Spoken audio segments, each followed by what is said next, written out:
last time I could feel that power in my hands. Beat of the drums rushing through my skin.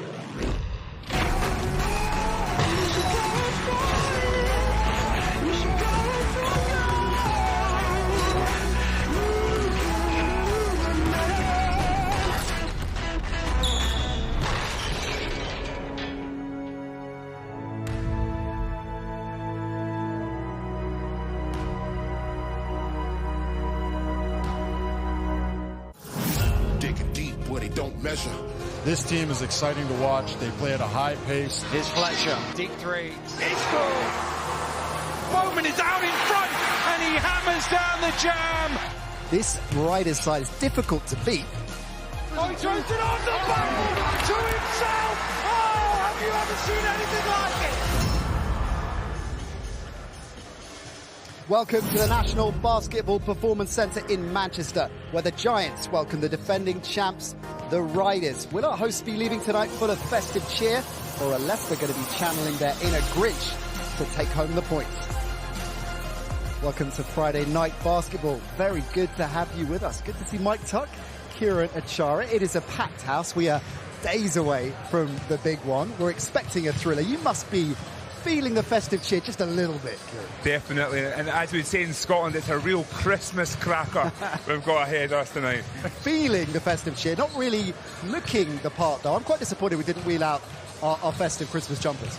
Yeah, I know. At least I still got my real jumper somewhere. Okay. All I can say is I hope it's going to be a good game tonight. It's daily already with the first minute you're dropping the big guns. We are seeing the number 1 and number 2 offense in the BBL right now tonight. Are you expecting a shootout? Yeah, I mean, these are two of the fastest teams in the league, two of the highest offenses in the league. It's going to be, a gunfight here tonight in Manchester. Well, certainly is, and particularly given the form the Leicester Riders are in. Red hot, I think, is the technical term. And after a slow start to the season, the champs into 5th gear, keeping the pressure on London at the top of the table. It's pretty tight in the chasing pack as well. A couple of wins for anyone apart from Newcastle and Surrey, perhaps. And they are suddenly in touch. The Giants very much in that spot. On the table, they're sitting in 8th, but they've got a lot of games in hand. They win those, and they are right in the mix. So things are going pretty well for Leicester in the league, but the Riders have had another competition on their minds this week as well. Both Cup semi-finals took place a little bit earlier on. London winning through comfortably against Bristol on Monday. That was their second win over the Flyers in 4 days, of course, after we saw them blow out Bristol on Sky Sports on Friday night. Then on Wednesday, Leicester beat the Caledonia Gladiators by an even bigger margin to set up what promises to be a superb final. And that date for your diary, Sunday the 29th of January, will be live from the Utilita Arena in Birmingham. The first major showcase of the year. The Lions and the Riders contesting both the WBBL and the BBL finals. We're going to be on air from 11:30 a.m. for what is bound to be a fabulous day of British basketball. So both London and Leicester in a ruthless state of mind. This is fast becoming the big rivalry in the BBL, isn't it? Definitely. We always used to think about the Newcastle Eagles and Leicester Riders, but the London Lions have showed up for this show. They're playing some great basketball and they've got a lot to prove. Last year, obviously losing in the playoffs to Leicester, they're going to be right up for this one. Yeah, it was a big week for the Riders, big week for the Lions, of course, because they had a packed copper box taking on Paris on Thursday. Now, that was terrific to see. British basketball is in great shape right now, Mike. Yeah, definitely. When's the last time we saw the copper box with a sellout? And it's a great statement game and a great example of what the game could be here and hopefully, what the future will be for the London Lions. All right, let's take a look at our two teams tonight in a bit more detail, starting with Leicester. We talk about the depth that the Leicester Riders seem to have year on year, and we're seeing that in full effect again this season, aren't we, Kieran? Because after that sluggish start that I mentioned, they've really started to kick in, and a lot of that success has come once again from the bench. Yeah, they've just been gelling, and I always talk about a Paternoster system.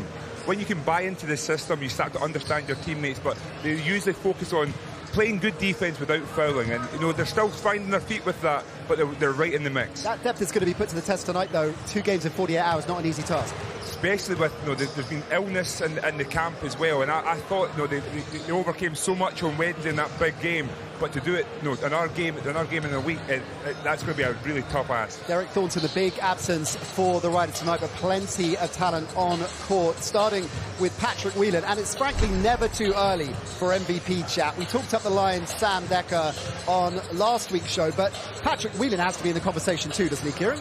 He has been so impressive. When he first came back to the British League, I was so impressed with him, and he's going from strength to strength, being a real leader in this team, being able to score the ball and play defence at a high level, definitely in the mix. Mike, what's he like to go again?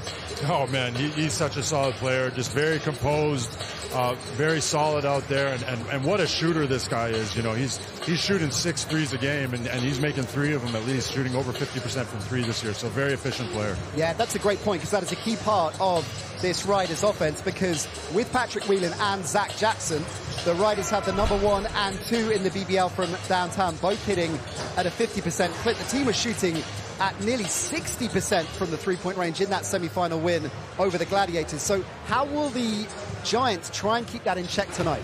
I mean, you've got to get out the shooters. You've got to keep them in the half court and get out the shooters, force them to drive and take away those three-point opportunities. But that's the thing about this Rider team. They're so deep, and they've got guys that can finish at any point on the court. And they've got offense all across the court, haven't they? Not least Mark Loving. And Mike, we were chatting before we came on air about players in different sports that have a languid, effortless style that make it look easy. Mark Loving is very much that kind of player.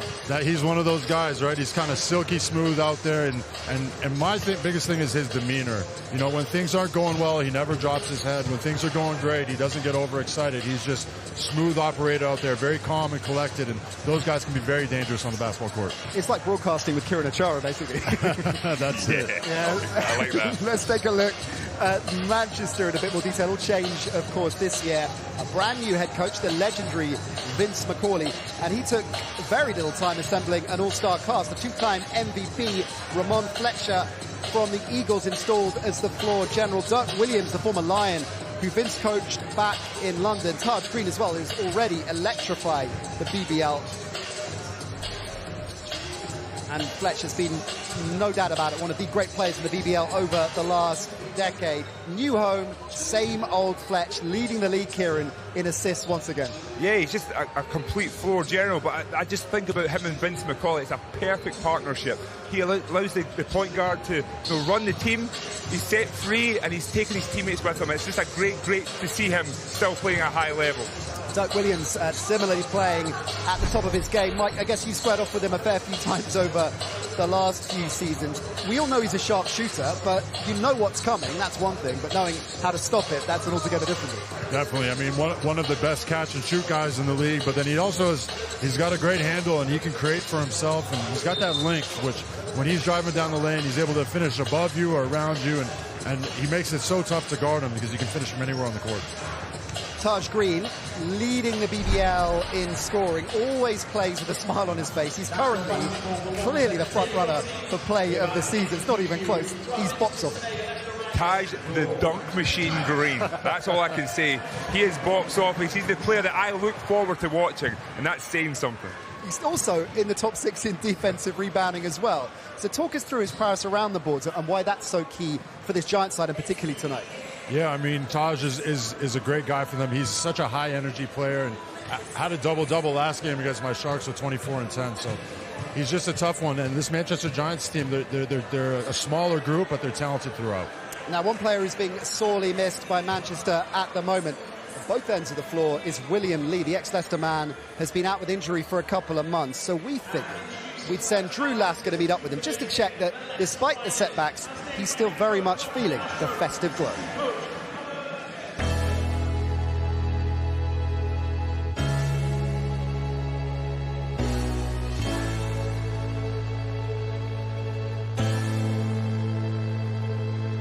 Well, what's up, big fella? What's up, Drew? How you doing? I'm good, man. Well, we're in the beautiful Manchester Christmas market.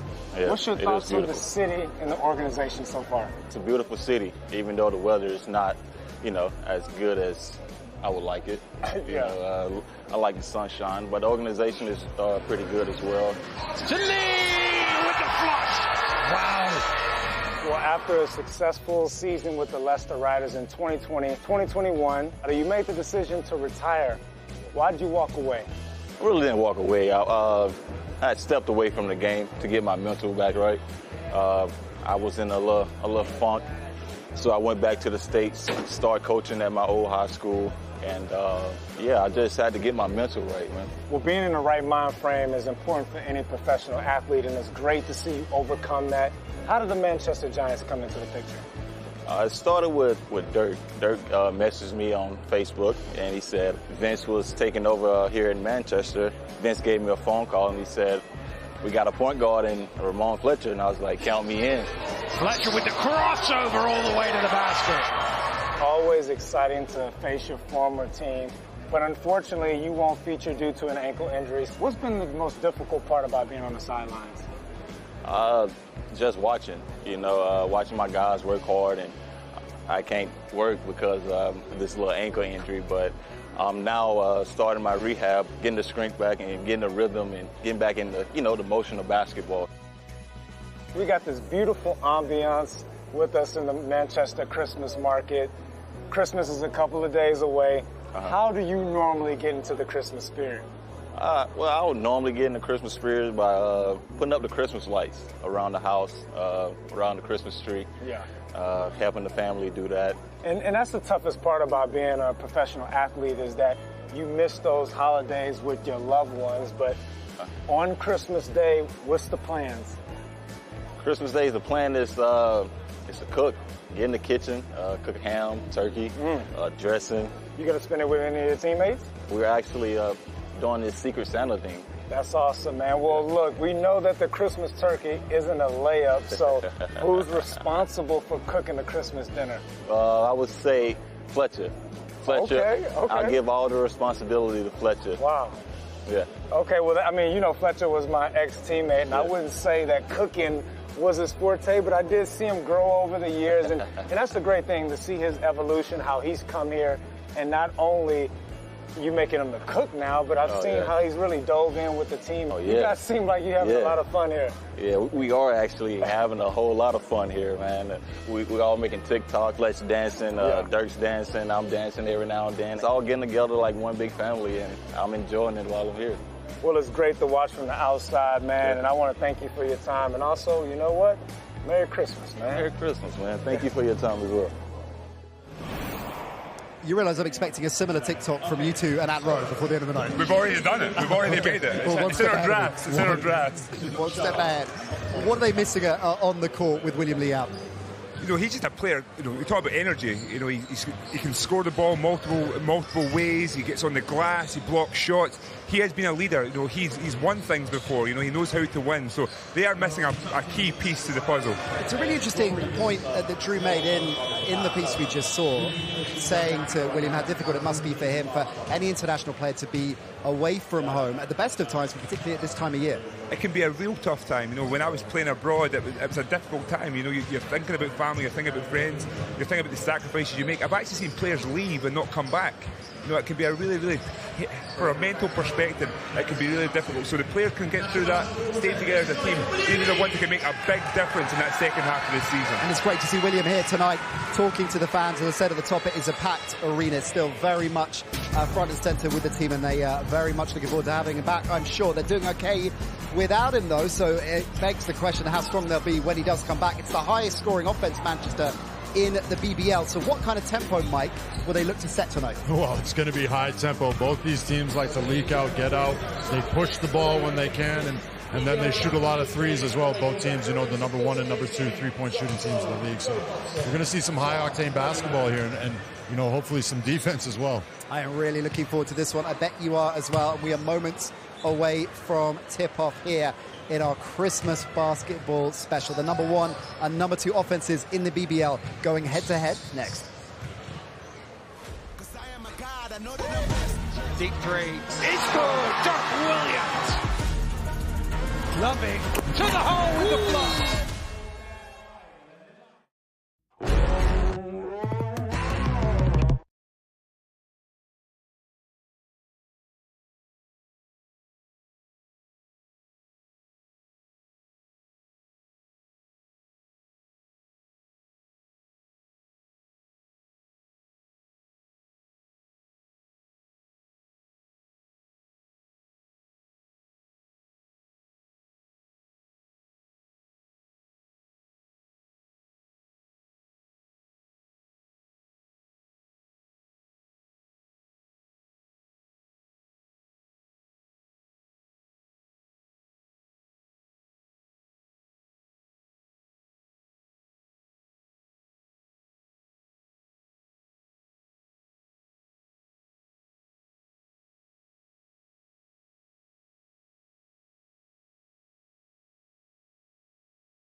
Now, if you like freewheeling, high-scoring basketball, you're in the right place. So get your popcorn ready, sit back and enjoy, especially as taking us through the action. A very good evening to Antro and Dan Rowley.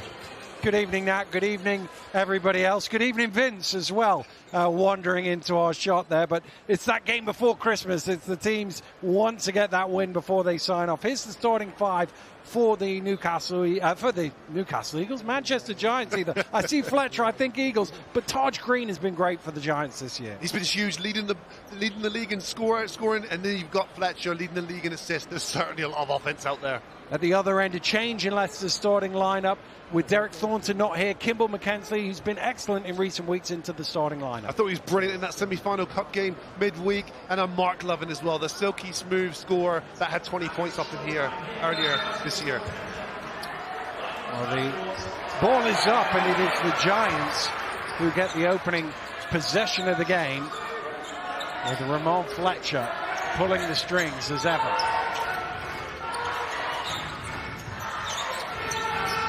Williams puts the ball on the floor all the way to the basket and then off the glass. That's a really tough cover for Kimball McKenzie there. Nice quick first step from Derek Williams, and he's got that length. He's got a good 4 or 5 inches the advantage there on McKenzie.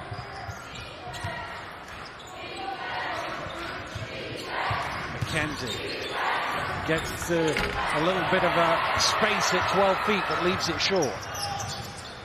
Derek Williams fires up the three, rims out. You see how quickly Manchester Giants push the basketball, and there's no bad shot out there. They're just going to get volume because they know they've got shooters on court. Volume is good for them. Loving. Backing down, trying to use his size and squeezing his way through to the rim. So tough, and we see this time and time again from Mark Lovin, the patience he has there and the ability to score in a number of ways.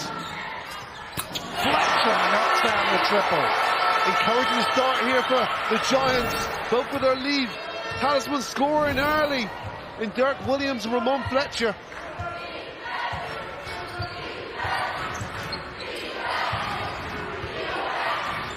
Wheeler down to Loving. Mid-range jump shot from Loving, rims out.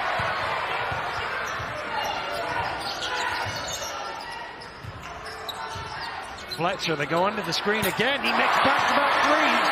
Wow, Ramon Fletcher showing us why he has been a 2-time MVP in this league. Pulls up there and gets it to connect. Second three-pointer of today. That's twice McKenzie went under the screen. Twice he got made to pay for it. Nelson Henry back iron. Matt Riley's getting some good looks early, but just not converting. Let's come off the foot of Mark Loving.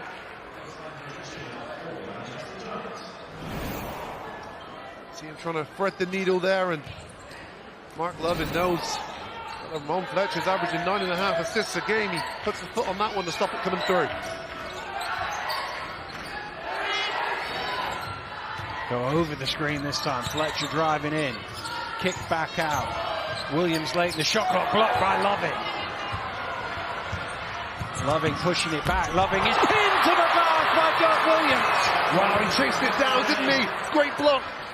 But Leicester end up with 3 points out of it.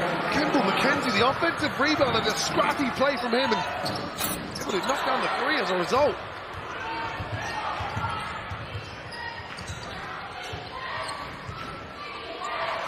Trying to thread that over Robertson. He's 7 foot one down. That's a double, isn't it? Yeah. Good spot. I think he's Derek Williams looks confused there. Here's a look at the block from Loving, and then at the other end of the floor, pinned back, but McKenzie there to clean it up for Leicester. Well, Mike Tucker's joined us in commentary now, and an explosive start. Would expect nothing less with these two teams, Mike. Yeah, I mean, we're here in front of a packed house, so the Manchester Giants come in with this fired-up mentality, and great start from both teams here. Loving, not going to count that, but two of the best offenses in the league. It's going to be a high-octane type of game. Here we see Patrick Whelan going in, able to draw the foul there from Fletcher, it looks like. What a season Patrick Whelan's been having. heading into this game. He's really taken off in the last few games here. Well, it was 102-89 when these two teams met earlier in the season. Somebody stepped in too early there. They're going to take two again. Is it Fletcher coming from the three-point line? It's a terrible way to give a guy who doesn't miss too many free throws another go at it.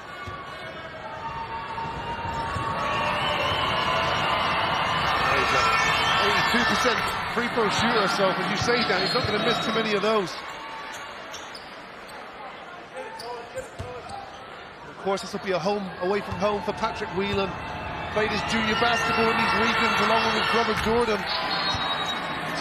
Warrington native. But as you say, played a lot of basketball as a kid growing up in Manchester. Here's Fletcher.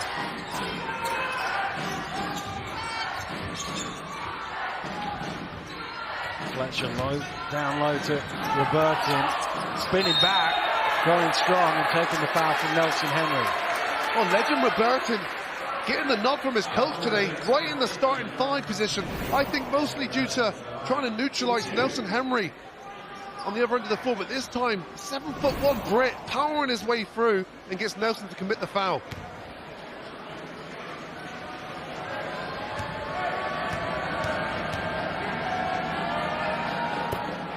Knocks down the first of two free throws.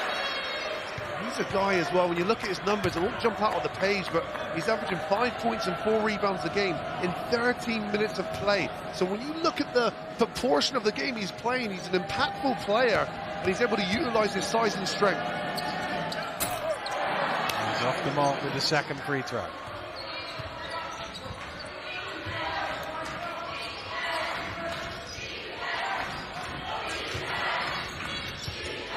Jackson dumps it down to Nelson Henry for two. It's a smart play there. He saw that Taj Green was going to come over, and he's a shot blocker, an athletic 6'8" guy. Gives the ball to Nelson Henry for the easy finish. Green off the mark for three, and Robertson slightly out of control there. Fouls Whelan.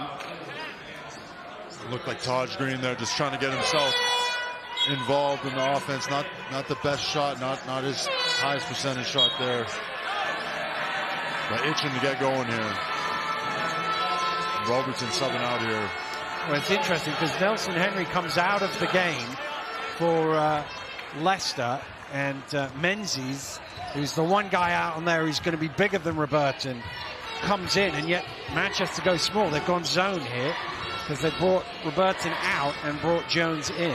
Well, Robertson just picked up his first foul, so I think Vince McCauley's a bit worried, concerned that he's going to pick up another quick one. McKenzie gets into the key off the back of the ring though.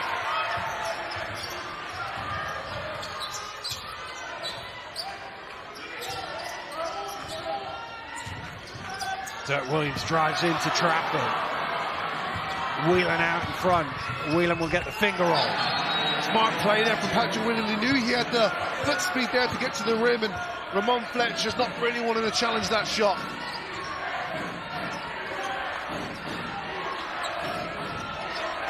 Fletcher again for three, back iron this time. Long rebound comes out to Jackson.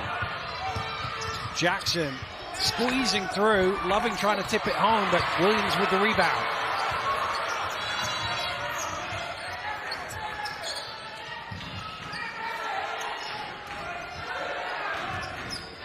Dirk Williams again looking to attack, scoops it up and in. Incredible play by Dirk Williams there. Managed to get by the defender and finish with that outreached arm, using his length. Easy two for Dirk Williams.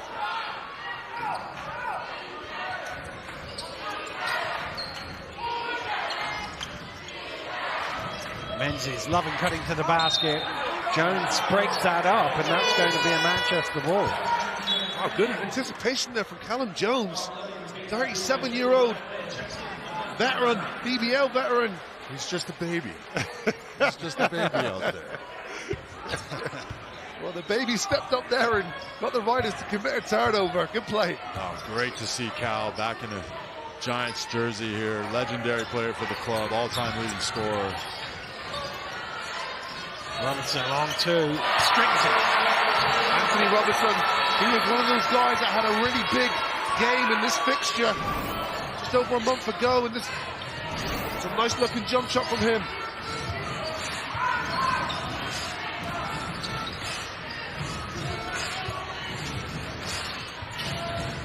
Jackson to foul.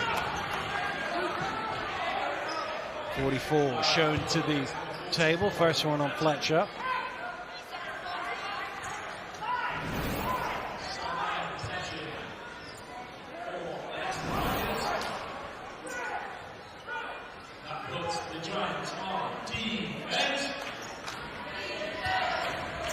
Whelan steps into the three and knocks it down. Breakdown defensively there, the inbounder.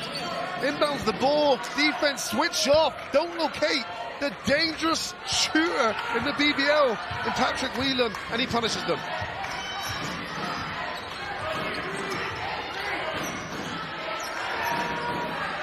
Robinson. Williams comes up top.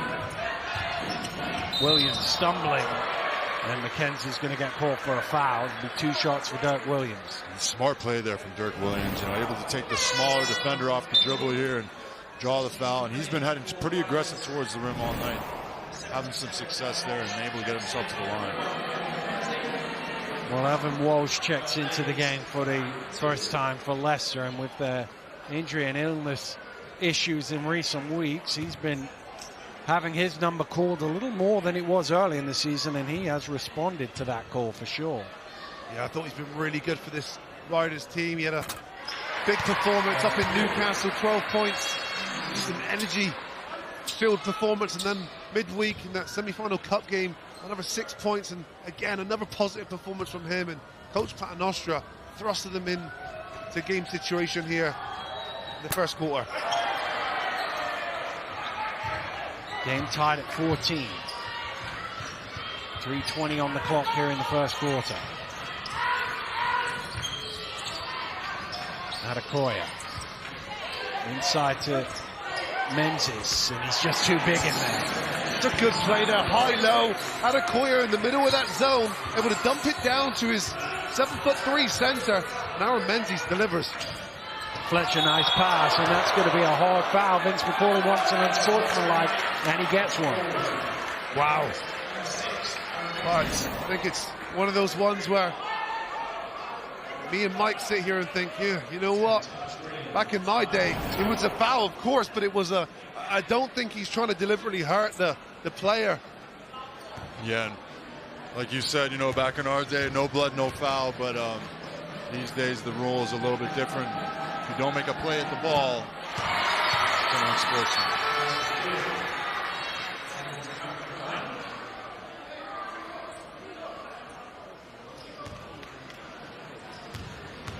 Well, 2 in possession for the unsportsmanlike foul.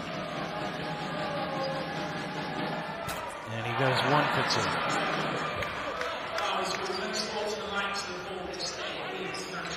2. So Giants ball from the side, 14 on the shot clock. Green now going to fire up the 3. Menzies with the rebound. Of course, he's another guy who grew up in this neck of the woods, playing his junior basketball alongside Whelan. That's going to be an offensive foul on Menzies as Green hits the deck. Really smart play there from Taj Green. Sees the bigger player in Menzies here and sets himself up to take the charge. That's an offensive foul. Smart play from Green. Well, he's going to have to sit down now with 2 fouls, replaced by Mark Loving. Taj Green single-handedly taking out Menzies out of the game there with 2 fouls in a row.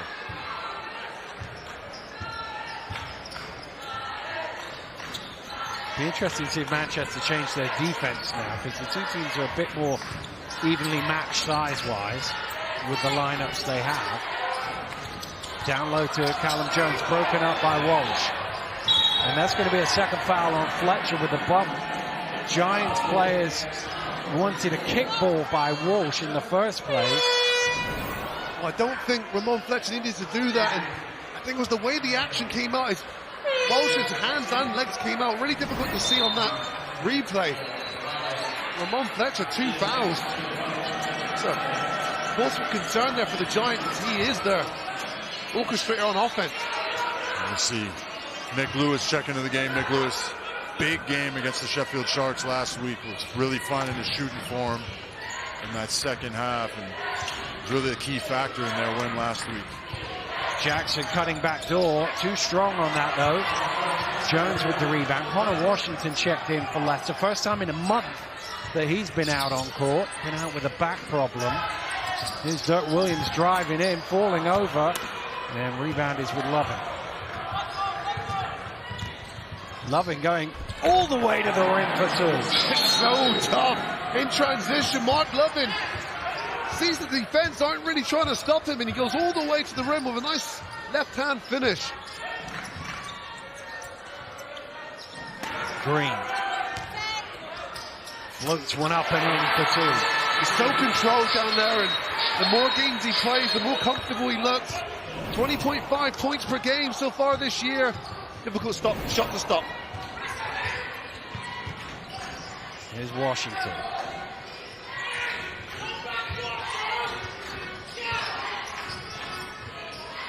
Loving. Takes the 3. Rims out. The Riders aren't quite been able to get it going to the three-point line as of yet.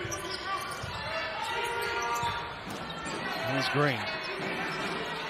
Green with the mid-range, and he connects. Taj Green has come alive here. 2 back-to-back baskets. Big first quarter here for Taj Green.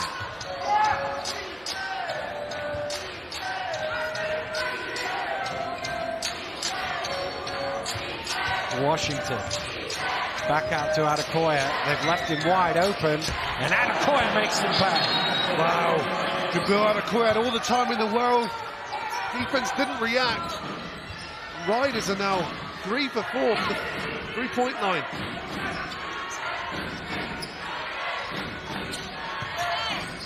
Here's Lewis. 5 on the shot clock for Nick Lewis. Going the long way round, misses everything, and it's going to be a shot clock violation, never hit the ring. Leicester ball. That's excellent off-ball defense from Jabril Adekoya. If you see, it was an aggressive denial there to not let Taj Green catch the ball. The offense was designed for Taj Green to catch the ball at the top. He couldn't, and it was a breakdown offensively Nick Lewis had to create, which he was unable to do. Good defensive set there from the Riders. Leicester with a shuffle of the lineup for the last 5.8 seconds here. Manchester showing full court pressure. McKenzie has it knocked away by Lewis, but straight to Adekoya. Loving on the buzzer, rims out. And that will do it for a frenetic, almost non-stop first quarter here in Manchester. The Giants trailed the Riders by a basket, but this game has barely stopped. We're at the end of 1. It is 19-21 Leicester lead. We will be back with the second quarter after this break.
Welcome back to Manchester, where the Giants trail Leicester by 2 here at the start of the second quarter.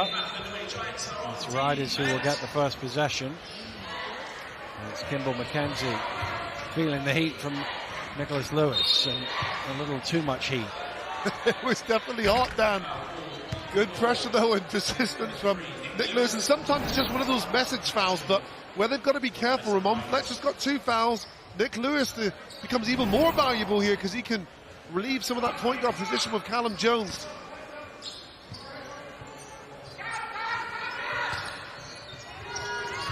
Loving.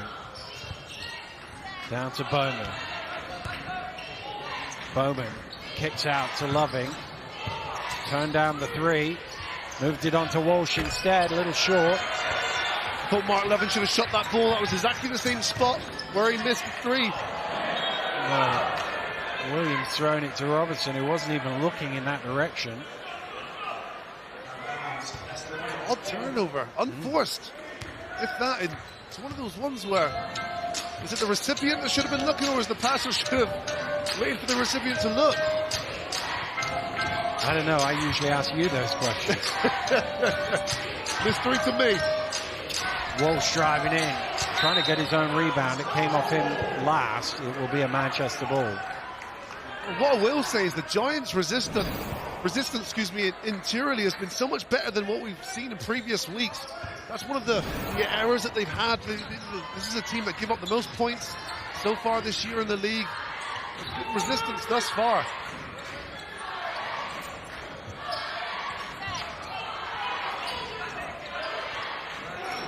Dirk Williams, late in the shot clock. Fires up the 3 and strings it. Dirk Williams, the pull-up 3. How can you guard that play? Such an efficient shooter and ability to get the shot off so quick. Bowman out to Loving.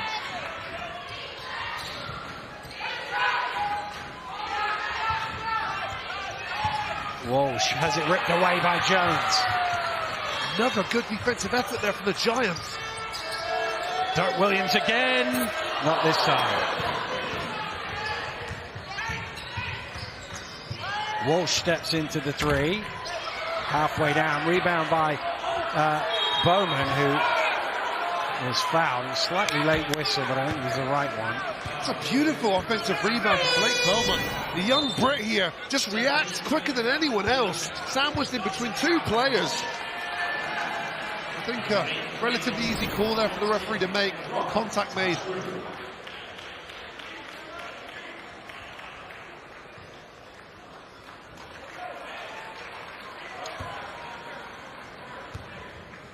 Yeah, really impressed with this young man here. He's coming to the league, you know, with the Leicester Riders team that have such a great reputation and history, and he's been able to make a name for himself and make a mark as a young British player. Well, it's the question you always ask young British players, isn't it? Can they make that jump? Last year he's playing with Derby, back down in National Division 1. He makes the jump out to the top leagues, and so far he's impressing. Well, we have 3 second-generation BBL players on the court now. Callum Jones' dad, Jeff, played. Blake Bowman's dad, Barry, also played. And, of course, Nathan Robinson's father, Mark, wore the Giants uniform with great distinction as well. Here's Adekoya for 3, knocks it down. Second one for him. Oh, Jabril Adekoya again. A lot of time and space to get that off, and Giants need to adjust, or Jabril Adekoya is going to be feasting off those all evening. You, of course, one of the few individuals been around that long to know the generations, Dan. It's true. I've commentated on them all worrying, you know. And Robertson knocks down the 3. And it's a 3-point affair here in Manchester. Both teams swapping 3 points. And both teams doing a good job of driving and kicking and finding open shooters. Here's Blake Bowman in the corner. His dad was an excellent 3-point shooter. Love it. Stolen away by Lewis. Has numbers.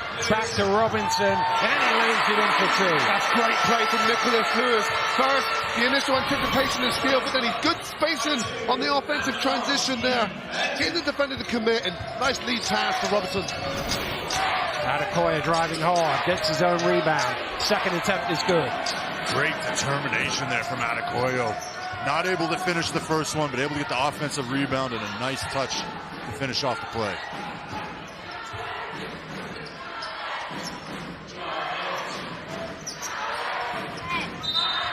Foul called against Bowman.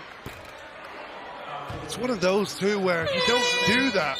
You know, Dirk Williams has the ability to just pull up on a dime, and you can see why the foul's committed there. You can't allow Dirk Williams an inch of space. Well, Bowman sits down for Leicester. Fletcher is back for Manchester on those two fouls.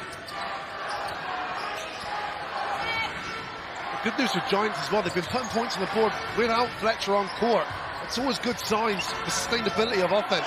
And he puts them on the board himself. And Ramon Fletcher wastes no time. Straight into the game. Easy little step back for the two.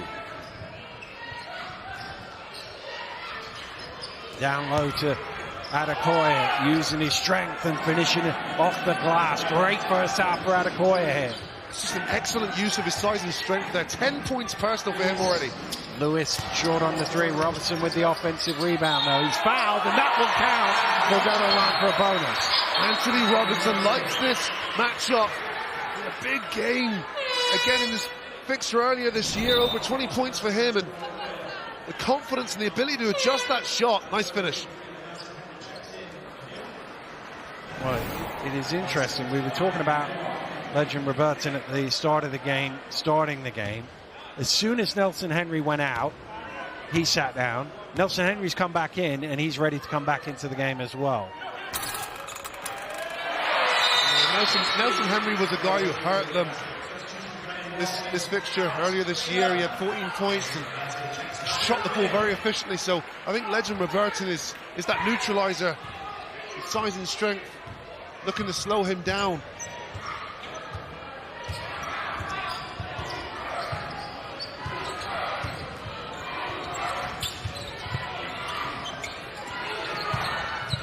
Jackson.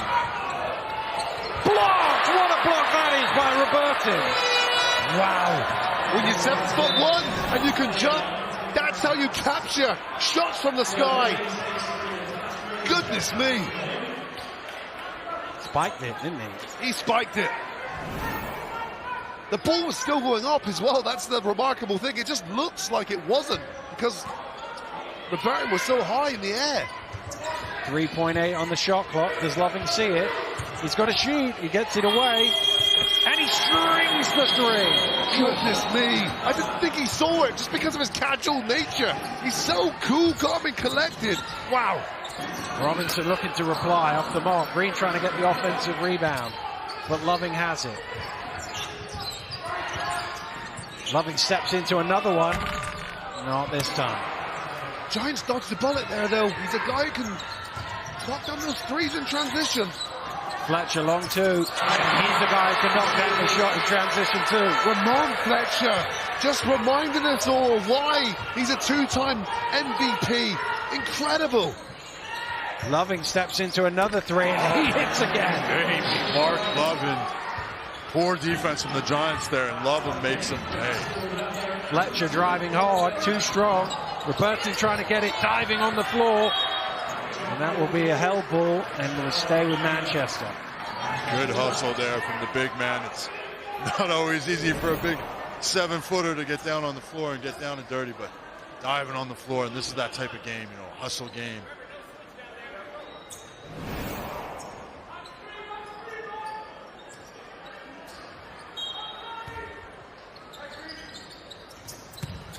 Green finishes on the glass. Well executed play there from Manchester Giants. Taj Green able to get wide open off a screen from his big man. Easy two. Jackson bails out of the three, gets it back. Lovely pass, and the foul is on Robinson. That's such an intelligent play One, because he didn't travel, but secondly, players have a tendency to just stand still. A technical's just been called. And the technical's called on Vince McCauley as we look at this replay. Was did catch him on the wrist, to be fair.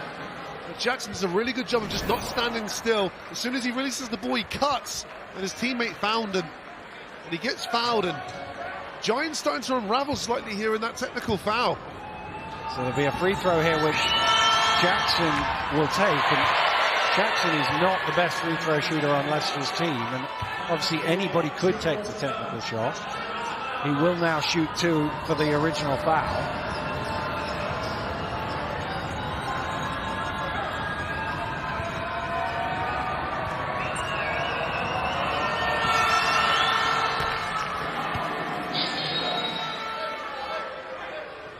Right down as Zach Jackson is a 63%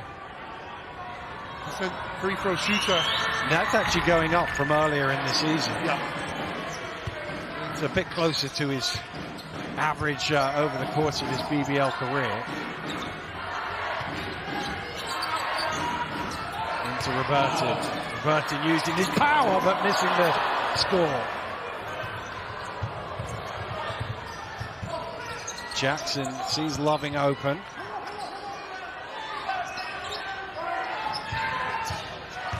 Whelan out to McKenzie for 3. Knocks it down. Great use of the pick and roll there from Patrick Whelan, and he penetrates in the heart of that defense and then distributes to the corner to open Kimball McKenzie, who knocks it down.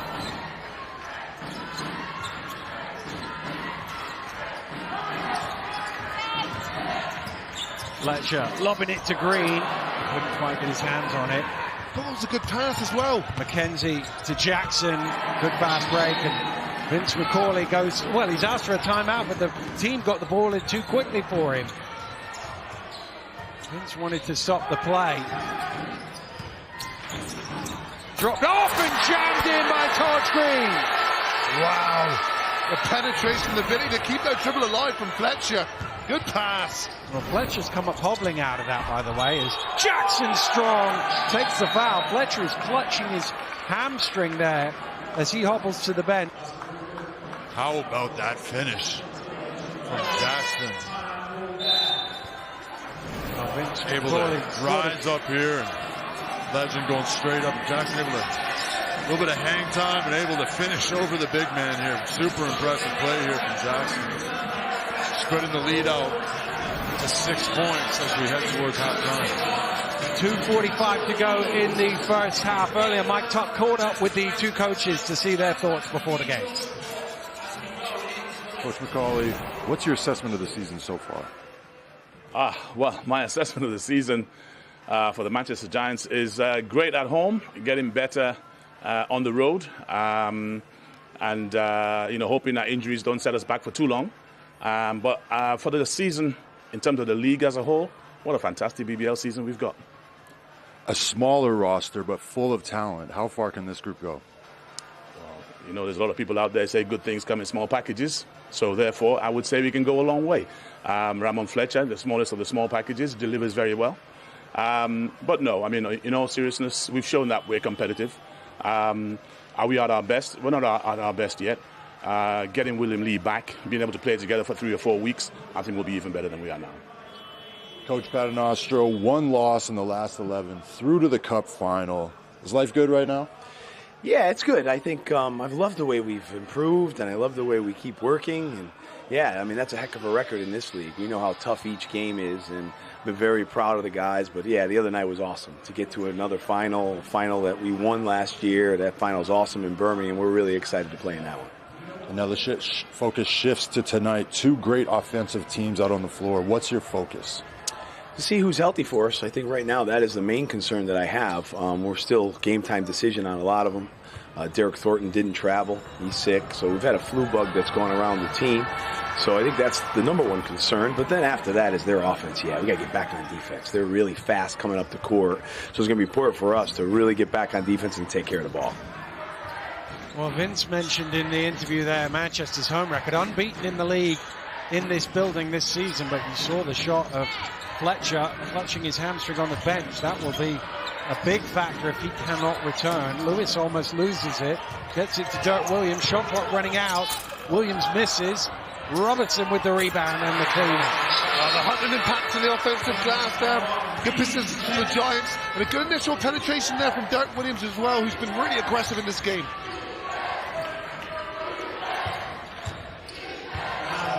Whelan for three. Short. Oh, it's almost turned over. Giants able to look after it. Dirk Williams misses the three. Nobody gets the rebound. Jackson eventually gets there. Jackson keeps going. Jackson with the two-handed jab. Beautiful plays. That Jackson, not only does he cut to that basketball first to capture that rebound, but he explodes in the open court. Nice finish.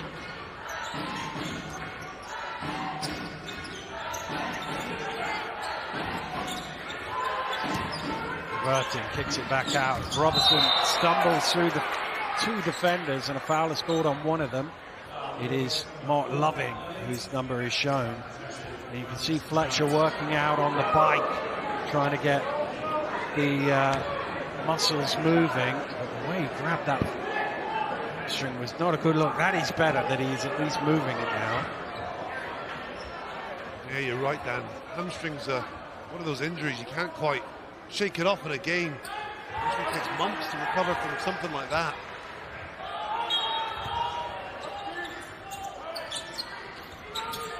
Lewis throws it away. Jackson steps back for three. Wheeler does well there.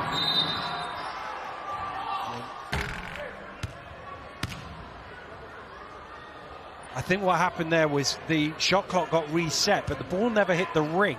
So it shouldn't have gone down to 14, because if Leicester don't, they will actually gain out of this, because they shot early in the shot clock. So they should have more than 14 seconds, I would imagine. And they're just resetting it now. Victory for Leicester today, by the way, would mean they're top of the league at Christmas. You know how many times Leicester have been top of the league at Christmas? I'm not sure, Dan, how many? 2. Really? Only 2. Last year and then in 2017. You would think a team that won the league as many times as Leicester might have had a bit more than that, but no. It just goes to show that being top of Christmas doesn't really mean anything, but it'd be nice, I'm sure, for the Riders fans if they could do. Here's Dirk Williams driving hard to the hole. He's done that all game. Wow, it's so difficult too with his weak hand. I say weak, his left hand, excuse me. Oh, double blocked! Green and Robertson in there. Robertson running it back the other way. Goodness me. The energy of the guys in green. Nice defensive play, and it injects their offense. Good block.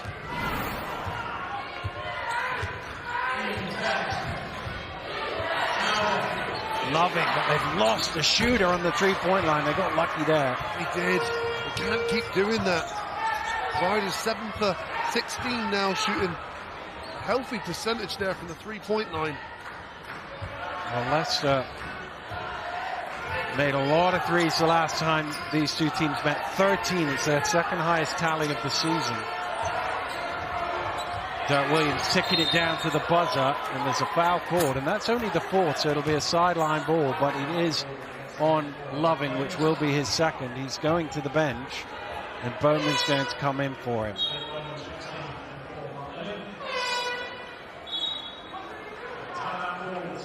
Well, Vince McCauley's going to call a timeout. You talked about Leicester's 3. 7 of 16 they are today. They were 13 of 27 in the first meeting between these two teams. It's only against Plymouth, when they were 14 of 28, have they made more than this. They had 13 on Wednesday night as well against Caledonia. Well, it's a dangerous game that the Giants are playing as well. It's like they're baiting them into shooting the three-point shot, and that's a strategy I wouldn't implement on it with a team like Riders. They've got the Lovin, Whelan, Jackson, Adekoya's hit two threes as well. So there's a team, the Leicester Riders, that shoot the highest percentage in the three-point shot this year. Well, Vince McCauley trying to draw something up to get one last score here. His team trail by 5. He's trying to make it a one-shot game going into the locker rooms. when they get it right, they've been very effective. We've seen it out of bounds plays baseline that the Giants have executed to perfection. So, as you say, Coach Vince McCauley here looking to emphasise the message here and see if his team can execute with this remaining 2.2 seconds left in the half. Well, let's see what he's got for us. Robinson to inbound. Lewis is in the backcourt for some reason. Can't be thrown to him there. Now he's run forward. Out to Dirk Williams on the buzzer. Short. Well, it was different, wasn't it? Very different. It was a really clever play.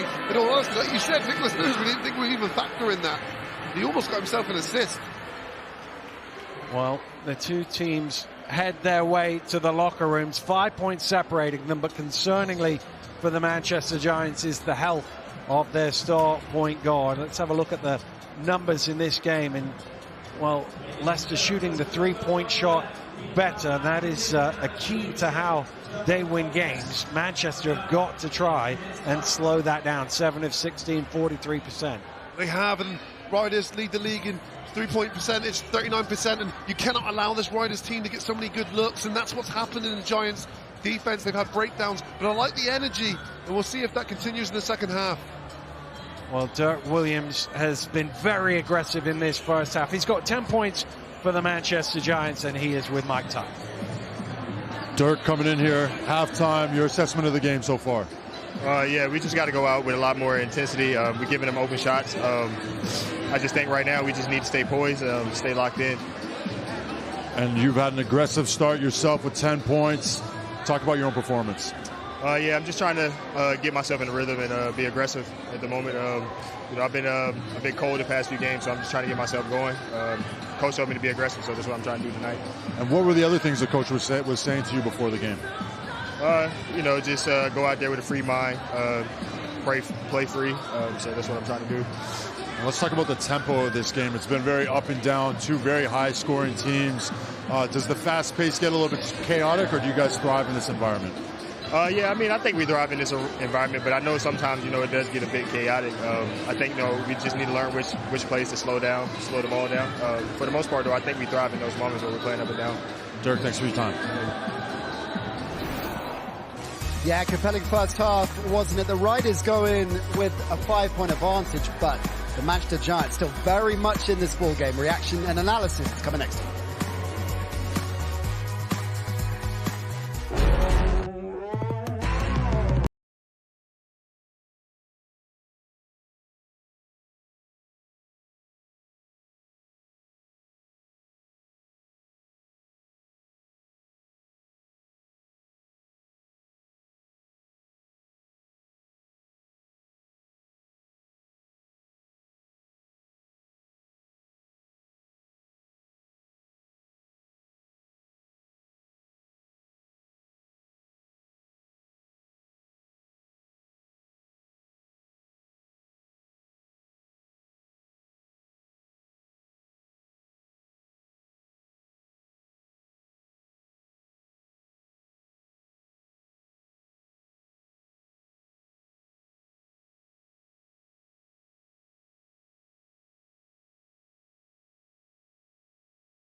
Fletcher. So he had a blazing start for the Manchester Giants. They came out absolutely flying, but the Riders got their bearings, went into the second quarter with a narrow lead, which they've expanded. 5 points is the advantage at the half. A number of key contributions there. Mark Loving's had 10, Zach Jackson getting in on the act as well. He's had 9. And let's say the Riders 49, Giants 44 at the half. Not a huge amount of surprises when we look at the numbers. The Riders aiming to lock it in from downtown. 16 attempts there, shooting 7 of those 16 at 43%. That's a dangerous game, as Ant Rowe was saying, for the Giants to be playing. And they're getting contributions once again from their bench, the Leicester Riders. Conversely, the Manchester Giants just 2 points from their second stringer. So not an out-and-out shootout, Kieran Achara, but not far off and warmed up, particularly in the second quarter. It has been a good scoring game, but we emphasise the bench points there. That's the MO of Leicester. They're up there with the bench scoring a little bit deeper, while from a Manchester Giants perspective, they've been struggling to score off the bench, and it's kind of shown off in this game. And I think that's been the difference in the game thus far. The injury to Ramon Fletcher could be the pivotal moment in this game, because the Giants' offense changes quite considerably in terms of its makeup when he's not on the court. Yeah, definitely. We talk about Fletcher being that floor general, but he really is really good at pushing the ball. Callum Jones in the game, really steady point guard, but not playing at the same speed. And then when Lewis was playing the guard, they were a little bit, discombobulated, not moving right, trying to find their feet. Okay, let's take a look at some of the key contributions. We picked out a player from both sides, and we mentioned the bench scoring being a key part, of course, of this Leicester Riders side. Well, there is one player in particular that lived up to that in the first half. Jabril Adekoya, 10 points, 3 boards as well. Real impact on the bench. Great impact. He's a player I love to watch because, I'm a very defensive guy. He's a great defender, can guard multiple positions, but he got it going early. A couple of threes there, stepping up, getting ball inside, getting the offensive rebounds, finishing at the glass. Strong player defensively, but really making an impact. Averaging 4 points a game, got 10 points in that first half. Great start to the game. That's very much the theme for the Manchester Giants player that we want to pick out, stepping up tonight compared to their league average, because Anthony Robertson shooting 100% from the floor, 12 points, the leading scorer on the court. He hasn't necessarily been this clinical this season, has he? No, definitely not. And that's something that, again, another player rebounds the ball really well, gets big block shots. I see him as a real impact player, gets a lot of the hard-nosed points from offensive rebounds like this. But he's only 2 of 15 from the three-point line, and he made his first three-pointer when I was saying that's actually one of the weaknesses he has in his game. So it's a great thing to see that he's finding a way to score the ball tonight. Okay, let's assume Fletch doesn't make it back onto the court. The tempo of the Giants changes considerably, but that's not their game plan for much of the season. And we've seen in this packed crowd, hyped up, really, really working the crowd, and they enjoy that. So how big a loss is it going to be if he doesn't make it back on? It is a big loss, but the way the Manchester Giants play, they're relentless. So regardless, if he's being the floor general, they can get a lot of second chance opportunities. Playing off isolation, Dirk Williams gets going, Taj Green can score in multiple ways as well. They are still a force to reckon with. We talked about the Riders' successful but difficult week. Successful, of course, with that Cup semi-final win. Difficult, and they've had some players ill. They've had got no Derek Thornton tonight. So how impressed have you been with the way they've rallied in that respect? They've been such a resilient squad, but that's the thing you're always looking at. The adrenaline's kicking in. Can they withstand that? Is it going to be for 40 minutes with the speed that they've been playing at? For me right now, you cannot allow the Leicester Riders just to shoot 3 points. You want them to make tougher baskets in order to try and tire them out. They've been sick, trying and capitalise on that. What do the Giants need to do to change that? Because they're giving them the looks, they're giving them the shots. One of the things I think, we always talk about stopping the penetration. Anytime they get into the paint, Giants are collapsing, and then it's a nice easy look from a Leicester Riders perspective. So if you take away that drive and make it really tough around the perimeter, that's a way of trying to stop that three from happening. All right, it's still very, very close here in Manchester. The second half coming up in just a moment's time. Before that, of course, it's this man's favourite part of the week. It's our BBL Plays of the Week.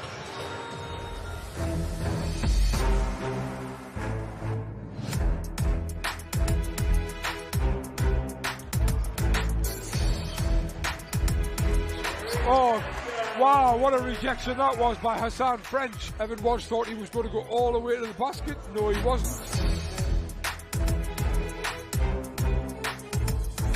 With Robinson, he puts it on the floor, spins back out, gives it to Fletcher. He pulls up off the dribble, nothing but string. You know, he's just an assassin out there. Great little pull-up shot from them.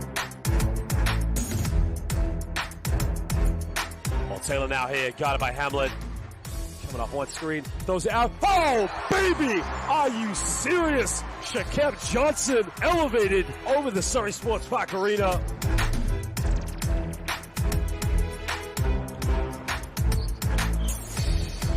Get the rebound though, off the miss. Austin, cross court, feed, stuff! Whoa, explosion by Jack. Like a knife through butter.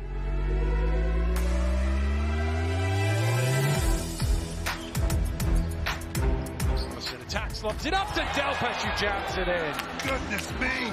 On a pogo stick, he just elevates. Great pass. A nice left-hand finish there from Delpesh.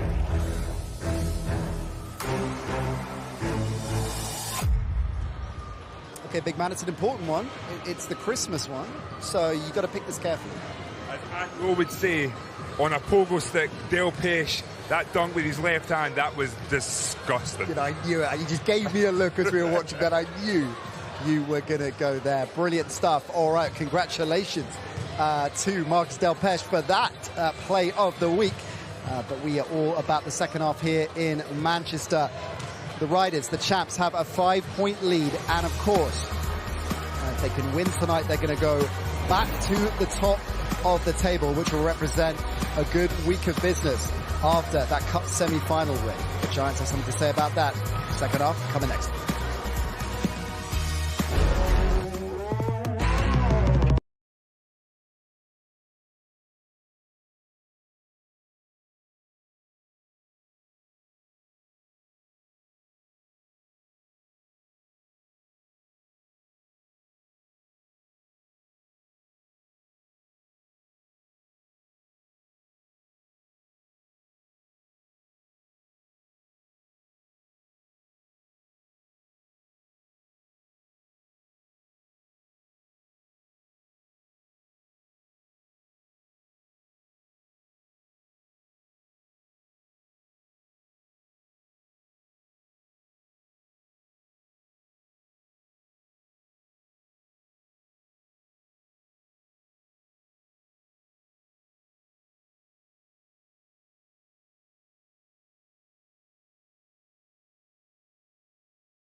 Welcome back to Manchester, where the big story of the first half, the two-time MVP Ramon Fletcher, who you're seeing right in the center of your screen there, coming out with his team for the second half. This was him pulling up in the first half. A hamstring injury straight away. It was signaled to the bench. Felt his hamstring. But good news for the Giants fans. We've seen him warming up at the half, and he is out on the court for the start of the second half. This one is about to get underway, so we'll go back to Mike, Ant, and Dan. Thank you very much, Nat. Yes, great news for the Giants fans. As he walked out, he didn't look like he was going to really join in with the warm-ups. Then he took a few shots, put the ball on the floor a couple of times, and he's out there to start. Well, and everyone in this building is thankful for that. Because that's not just your 14.5 points, 9.5 rebounds a game. It's your leader and your orchestrator of the offense.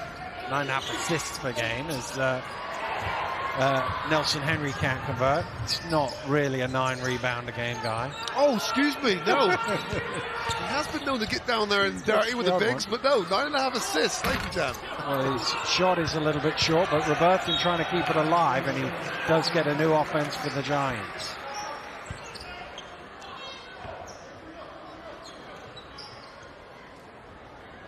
Also, another one of those 9 rebounds for Fletcher there.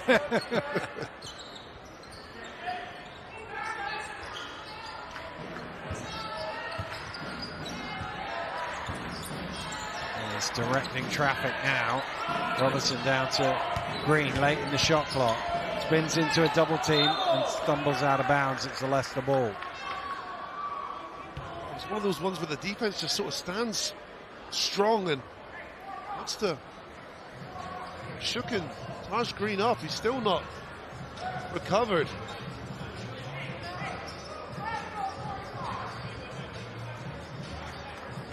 Seems to be okay, and we'll continue.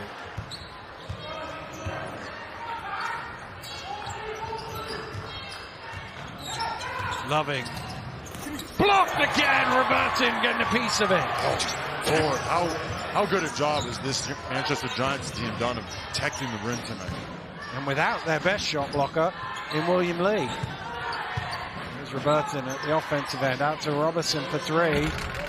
A little short. It's the first shot he's missed today. They do seem to get more confidence in the other end of the floor when they get a stop. Well, they got another stop as Loving's shot is short.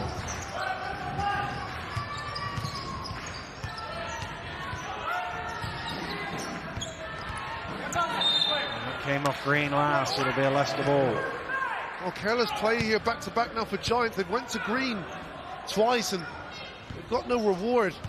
He's the guy that you'd want to put the ball into and get him in his spots, because, again, 20 points per game type of guy that's been delivering from so far this year. Nelson Henry underneath. Ball finds its way to Jackson for 3, and he hits the bottom of the net. Zach Jackson, 50% three-point shooter.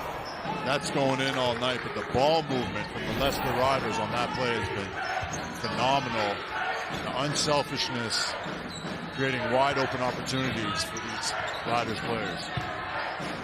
Robertson looking to attack Nelson Henry. Almost turned it over. Loving can't quite keep it. Shot clock doesn't reset. Got to go quick here. Dirk has some heat from miles out. And he did well to hit the iron.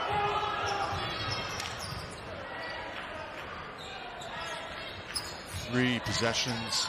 The Giants have just been careless. McKenzie knocks down another 2 for Leicester, and their lead is out to 10. Well, it certainly looks like the Riders have came out this second half the more focused team. First 5 points of the quarter going to Leicester. Manchester nearly 3 minutes in on the board for the first time. Much needed play there for the Manchester Giants.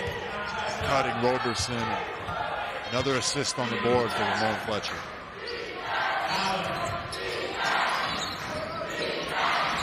Whelan just bobbled it, able to keep it in play. Getting into the rim, he's denied. And that will be out off the Leicester man for a Manchester possession. Again, the resistance inside there, the interior defense for the Giants. Of all the breakdowns from the perimeter, they have been consistently solid from inside. Foul shall not pass. Again, it could have been either player blocking that shot. Yeah, there's been a few where they got half a block each almost. Fletcher for 3. Rims out. That'll be the other thing that you don't really think about is that hamstring does affect the jump shot as well as his ability to move. Here's Nelson Henry. Great footwork from the big man. What a move from Nelson Henry there. The patience, taking his size advantage and wrapping around, getting the reverse layup to finish.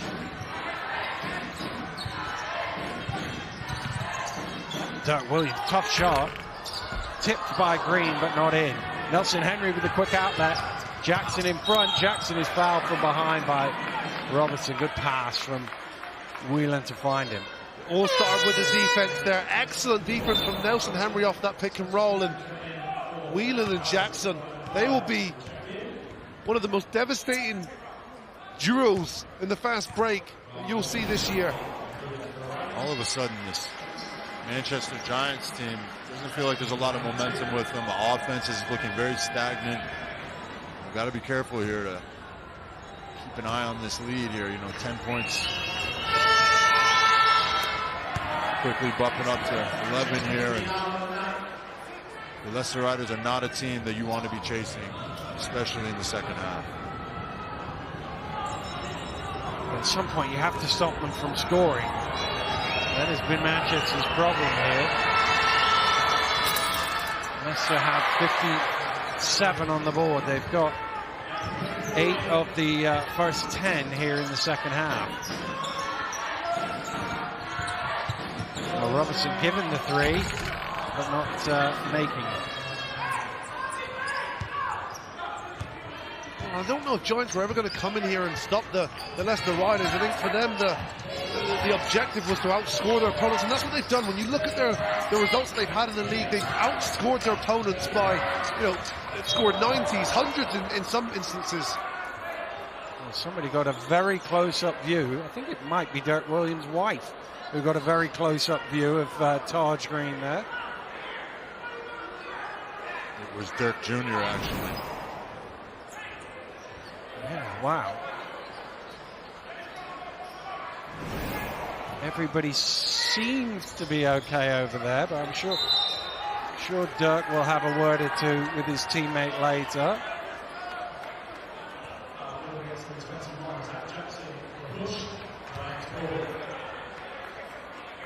Oh, tears. Oh no.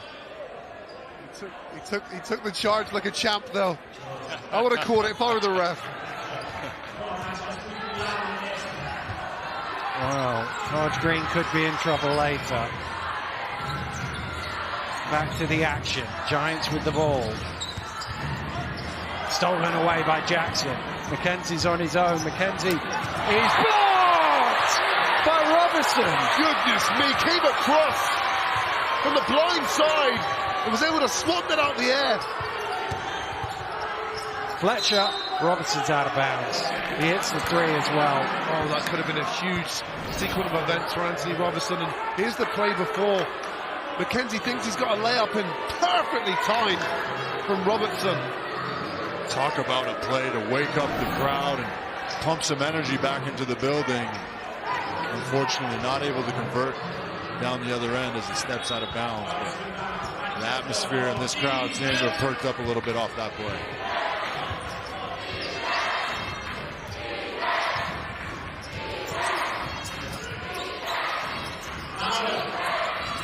Whelan. Knocked loose by Williams, but Whelan still has it. Whelan down the lane, dumps it off to Jackson, who somehow squeezes it in. He caught the ball. There's a foul there, there's a foul. Jackson got pushed to the ground. I'm not sure by who, but there's a foul called. That's Green, I think. Jackson was everywhere. This is the Watch play this. before. He scores and then just shoves Jackson to the ground. Well, it's not much. Mike's laughing because he used to do that all the time and get away with it. Times have changed. It's an unsportsmanlike foul. Well, I'm not sure about that one. No, I agree. I'm very surprised. I mean, I would have been mad if he made that shot as well. I mean, I suppose on one side you say to him, just leave it alone, it doesn't matter. But that's a bit unfortunate, I think, for Taj Green.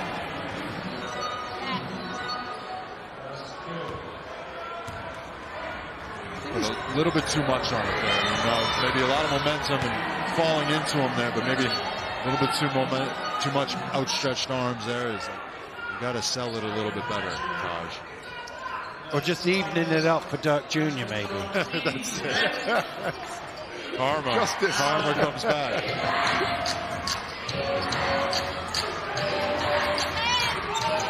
Nice pass. Not quite the finish from Nelson Henry. What a great look, though. Robinson driving hard, just a bit short. The net was pulled there by Green, but it'll go out of bounds for a Leicester ball. Again, this Giants team just struggling to put the ball in the basket, and Robinson there trying to play at the ball, but nice little tip off from Nelson Henry. Well, it took Manchester nearly 3 minutes to get their first score of the quarter. Another 3 minutes have elapsed. They haven't got their second yet. It is 12-2 in this period. McKenzie with the mid-range. Misses everything, but Jackson keeps it in play.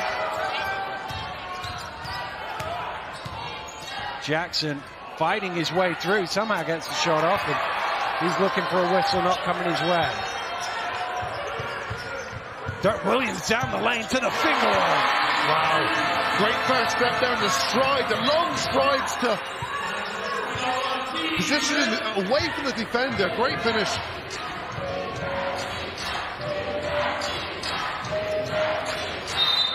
Foul called on Williams, trying to prevent Whelan from getting away.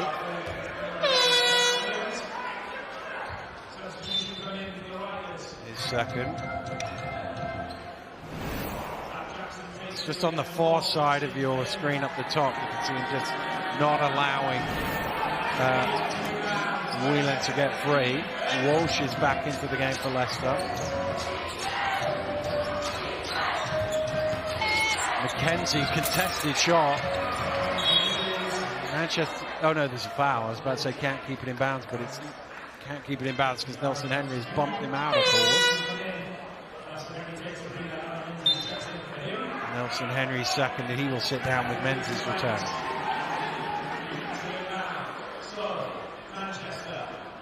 Oh, this is so not what we were thinking of seeing in this third quarter. Giants with 4 points so far in this half, and we've got to remember this is the team that averages 90 points a game, leads the league in points per game. Dirk Williams did well there to rescue Ramon Fletcher's pass. Menzies with the rebound. Leicester Riders defense has been so solid. Walsh got caught in two minds there, whether to kick or take it himself, and neither. It's sort of bubbled there, and Nate Robinson be happy. That one sails out of bounds.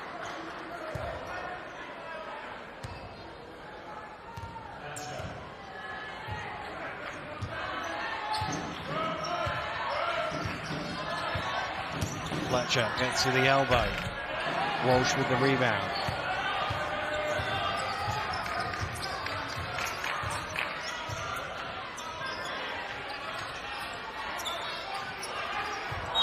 Offensive foul called against Whelan.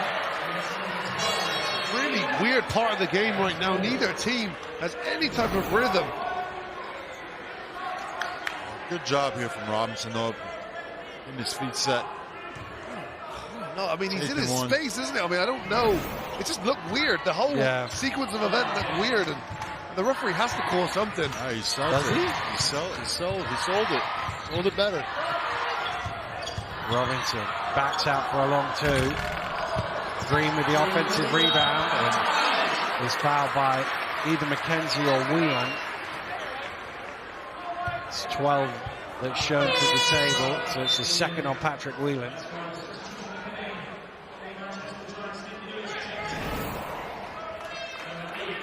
Great job here from Taj Green, getting to that offensive board. Taj Green, a high-octane, high-energy player, and just really needs one play to kind of get him going and wake up this team.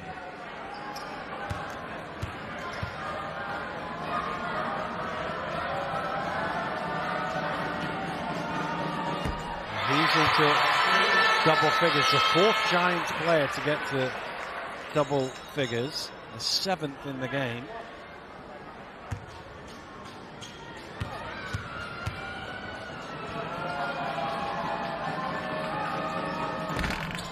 Lewis was the second man.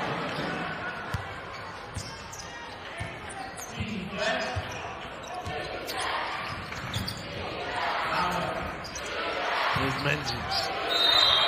It's an offensive foul on Aaron Menzies for the use of the elbow. Just to add to the inconsistencies of both teams here in this third quarter, the flow of the game continues to be disrupted by whistle after whistle. And Aaron Menzies has picked up his second offensive foul and third foul in total of the game. All three drawn from Taj Green. Yeah. Robinson. Green again trying to keep it alive. And Lewis comes up with the loose ball. All of a sudden, this Giants team looks like they got a little bit more hop in their step. Trying to make a run out of here late in the third after an extremely slow start. Only 5 points in the quarter for them. Well, that's number 2 on Adekoya. Leicester over the limit, so it'll be 2 free throws. Who else is woken up? The refs. Well, there's William Lee watching out. We talked about how many block shots Manchester have had tonight. He leads the league in block shots by some distance.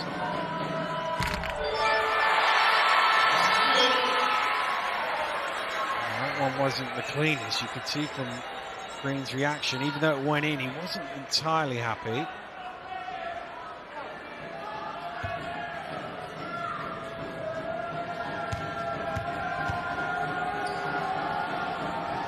Been 1 for 2 on these other 2 trips, and he's consistent with that.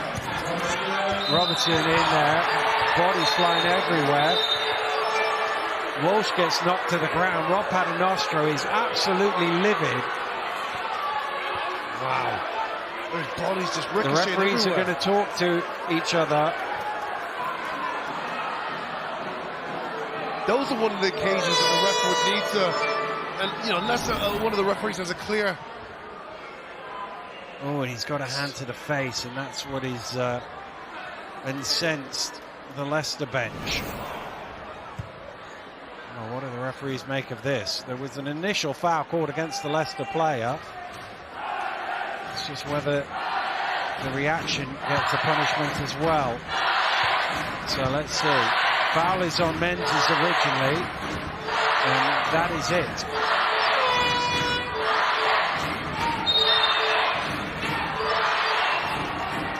Well, Menzies has 4 fouls, I think, so he's got to come out of the game for Loving.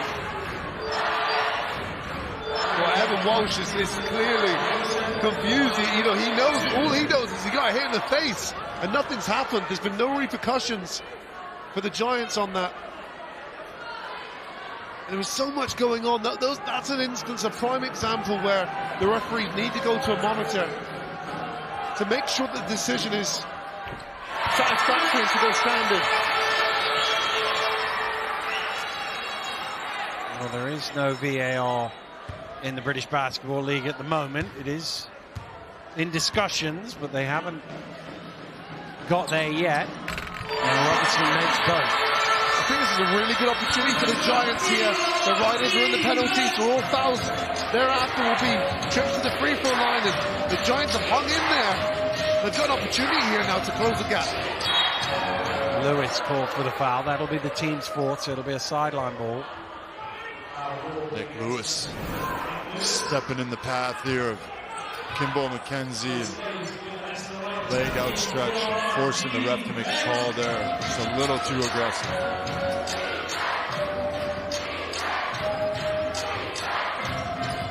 McKenzie tosses it up hopefully. Green with the rebound.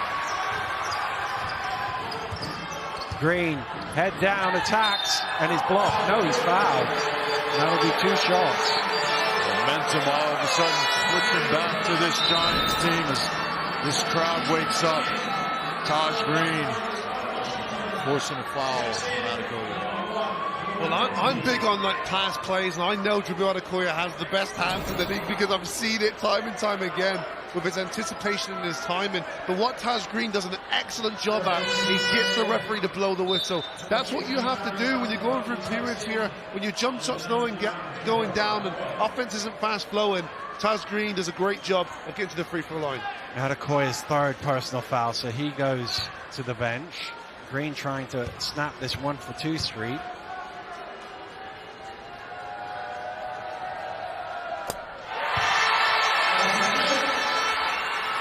First one is clean.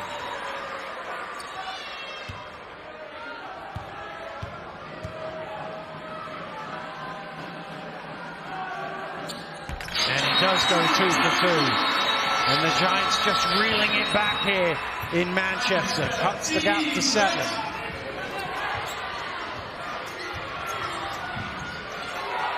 Nelson Henry trying to find Whelan. Back door, it's another turnover. Manchester with the momentum. Robertson with the ball. Transition 3. It's good!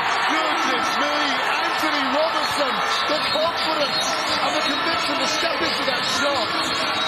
19 points personal for him now. Washington to Nelson Henry.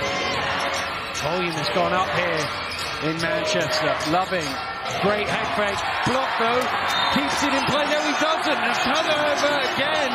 And the Giants have all the momentum. Anthony Robertson. Incredible play there. You think it's over, he's up in the air. He doesn't quit on the play, comes back, blocks it from behind. And Mark Lovin falls out of bounds. And this is the play before. The confidence for Robertson to shoot that. Wow.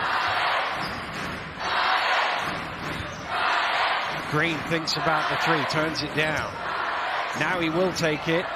And he will make it as well! Back-to-back threes for the Manchester Giants. It's a 1-point game. Weighted threes. And this third quarter has been turned on its head. Wow.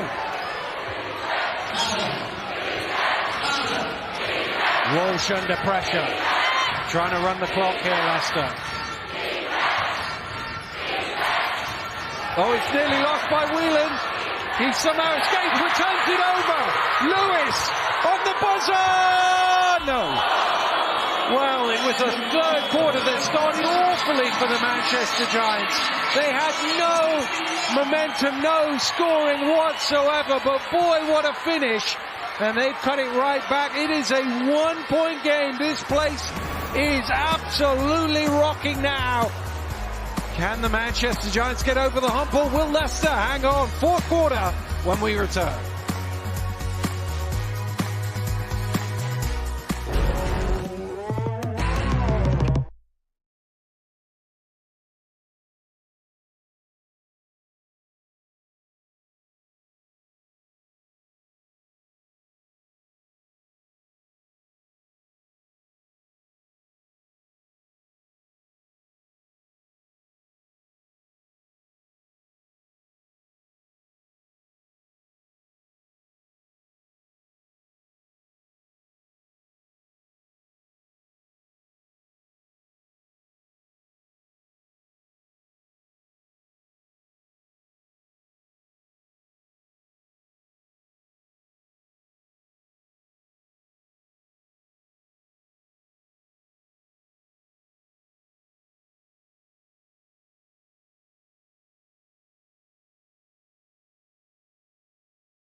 Well, welcome back to Manchester. Big crowd in the house, and they've enjoyed the last 5 minutes of action. Their team have scored 14 points in a row to cut this to a 1-point game. Now looking to take the lead. Offensive foul called on Robertson. Little details like that that the Giants have to be mindful of, because these are momentum killers, and obviously a turnover, you know, you want to keep that momentum going. You've got the opponent in the corner here now, and you want to attack. Third foul on Robertson. Jackson from the elbow, off the mark. It's been 5 minutes since Leicester have scored. Dirk Williams all the way, couldn't quite put his team in front. Whelan to Jackson. Jackson loses it. Well, Leicester just have gone to pieces in the second half. Turnovers mounting up as well. That's 12 turnovers now for the Riders.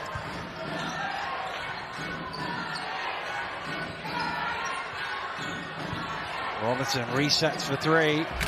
Nearly banked it in.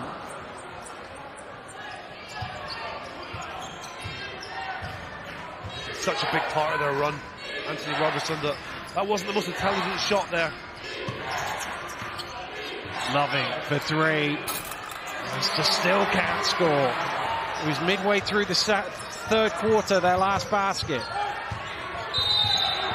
Oh, offensive foul called. Is it on Green? Yeah, it is. At the moment, both teams here making their own errors. Well, in slow motion, it doesn't look like a foul to me. No, Green looked pretty set there, but I think the way that Jackson went down helped cement the call. It's such stagnant offense from both teams here. Not a lot of fluidity being run and no rhythm being found on either end. Nelson Henry has it poked away. Another turnover for Leicester. Manchester in the open court. Dirk Williams. Oh, it's just behind Robertson. He's able to keep it in play, though. Lewis, deep three. No. Green trying to keep it alive. He does. Still bobbled about. Eventually, Washington has it. Here's Loving. Circus shot blocking foul called against Fletcher. And that will be Ramon's third. Goodness me. Mark Lovin almost got it to go as well with that circus shot. But just the play before as well, the intensity from both teams here. Fletcher. Yeah, he's moving, isn't he? He's a little bit late there, stepping in. A little that wide in the stance as well. Shot almost went in. Well, Leicester got to 61 with just under 5 minutes to play in the third quarter. They've only just got to 62. It was 46 to 61 when Jackson made a couple of free throws with 4:45 to go. And Mark Loving finally gets the scoreboard moving in their direction. Big game for both teams this week. Already described, you know, Riders win, they go top at Christmas, and Giants, they have so many games to make up. Only played 11. So they win this game. This is a really good defense from Nelson Henry. Wow. Nothing easy inside, and it's the Giants now. You can start to see now. They've expended so much energy, I think, and emotion trying to get back into this game, and they've done that. They haven't quite been able to put the mark in the fourth quarter just yet. Whelan way off the ball. No. This Giants team look a little bit more locked in on the defensive end. And Fletcher's lost it off his own foot, and he can't scramble a play out of it. Washington loses it out of bounds. Leicester just keep on turning it over. Yeah, and I think a much-needed timeout here called by Vince McCauley. Both teams need to kind of settle down and find some rhythm. Call a play. Let's get a little bit more organized out there. Well, 3 minutes gone in the fourth quarter. There hasn't been a field goal yet. Just 2 free throws scored by Mark Loving. Here we talk about all of the offense of these two teams, and it was all that at halftime, 49-44, not so much in the second half. Well, and sometimes, well, a lot of times in this quarter anyway, the teams haven't been even getting shots. They haven't been getting good shots. They've been turning the ball over or shooting late shot clock, possession. So it's been really disjointed. As Mike said, there's been no flow. There's not really much movement off the ball as well, which means that everyone's ball watching, including the defense. They're just waiting for an individual to create for themselves. And it's not working for either team at the moment. Well, as a coach, you kind of wonder where you go with this. It's a kind of, all right, guys, stop turning the ball over, stop taking bad shots. But, you don't really need to say that bit out loud. Of course, that's going to be top of the list there on the whiteboard. But, this is where the coaches earn their money as well. This is for them to get, and I don't think they need to drop anything complex, but you need to find a play that's simple and it can be executed and everyone feels comfortable in delivering. That's what the keys now are for both of these coaches. Well, 3 points separating the two teams. Manchester with the ball. 7 minutes to play. Manchester unbeaten at home in the league this season. Looking to extend that. Robertson to tie it. Misses everything. It's a tough pill to swallow there. Obviously had a decent look at it and missed the mark, but coming out of a timeout, you always want to execute a good play. You want to get a score out of a timeout.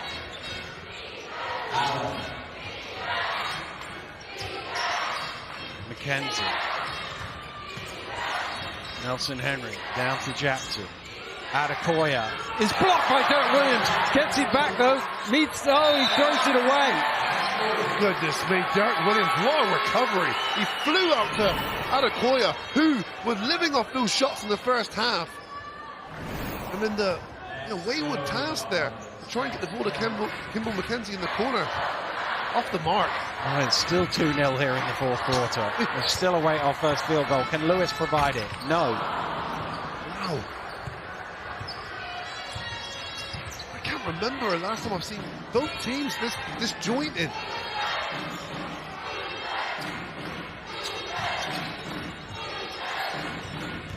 McKenzie flips it up. Nelson Henry, can he get the rebound? Yes, he can. And the basket will count, will it? Yes, it will. Yes, it will. That'll be an and one for Nelson Henry. Great persistence there, and he was sort of juggling it in the air. But that 6'11" length really came into play there. Look at him, keep the ball high, gets the contact before the shot, I thought. But well before the shot. It is a rather generous and one for Leicester Riders captain Darian Nelson Henry, but he will gratefully take it. It's the first field goal made of the fourth quarter, and he turns it into 3. Well, the man creates his own luck. The activity there from Nelson Henry on the glass has certainly provided his team here with 3 extra points. That's okay. Williams had it knocked away. Fletcher for 3. Ramon Fletcher hits the triple. And that's the thing. Why have they not went to Ramon Fletcher, Derek Williams, even Nick Lewis, guys that have been proven to make big plays in this league. Ramon Fletcher popping up, making another big play.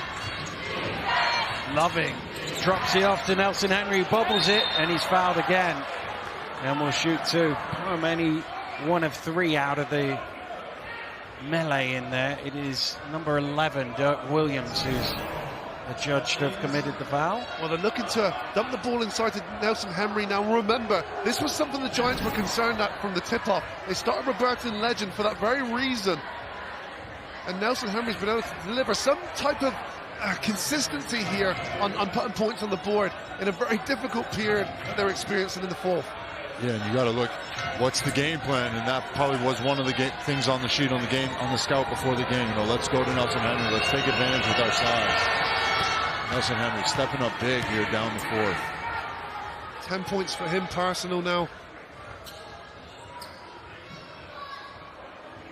The Giants doing a good job of being scrappy, but can work for you or against you. And right now it's 5 fouls for the Giants and 0 fouls for the Riders. Wow. Could be a lot of free throws for Leicester down the stretch. Here's Lewis. Giants trailing by 5.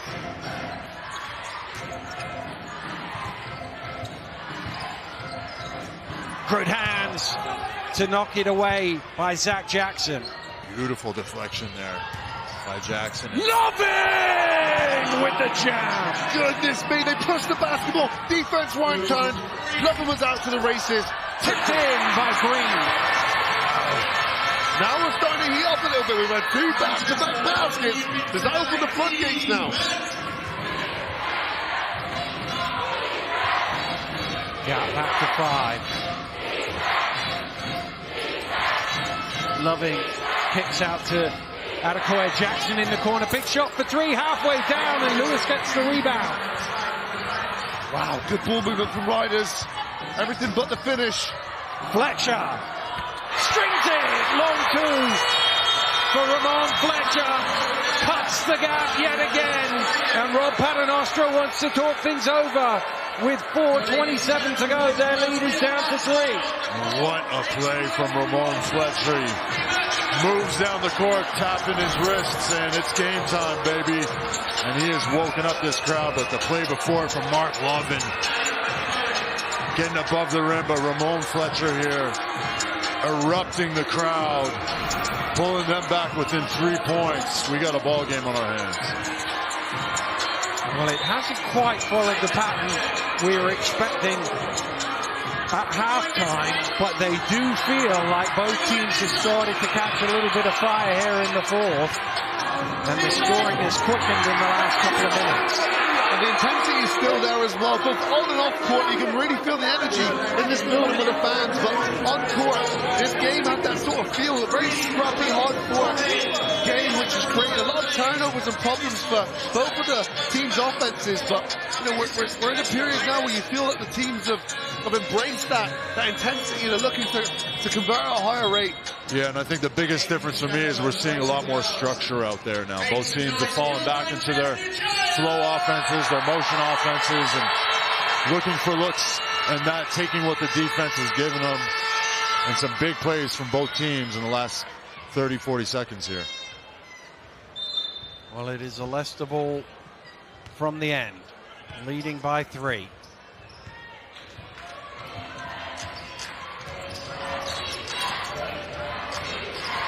Here's Whelan for 3 at the top. Well, that's the shot that you would expect Patrick Whelan to make. He has been one of the ill players this week. He hasn't quite had his legs. Fletcher has though, and Fletcher ties the game at 70.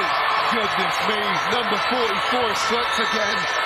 18 points personal for him. And are there any more big shots? Only time will tell. Jackson out to Loving, kicked into the corner. Loving now takes the 3, rims out, and Green has the rebound, and Manchester can take the lead.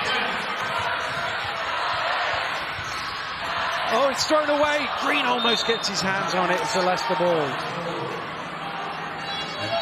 Great job there from the Riders to stop the pain, and see Fletcher trying to hit the pick and roll there, and it looked like one of the Riders defenders might have got a hand on it before they got to Taj Green, but we got a ball game, people.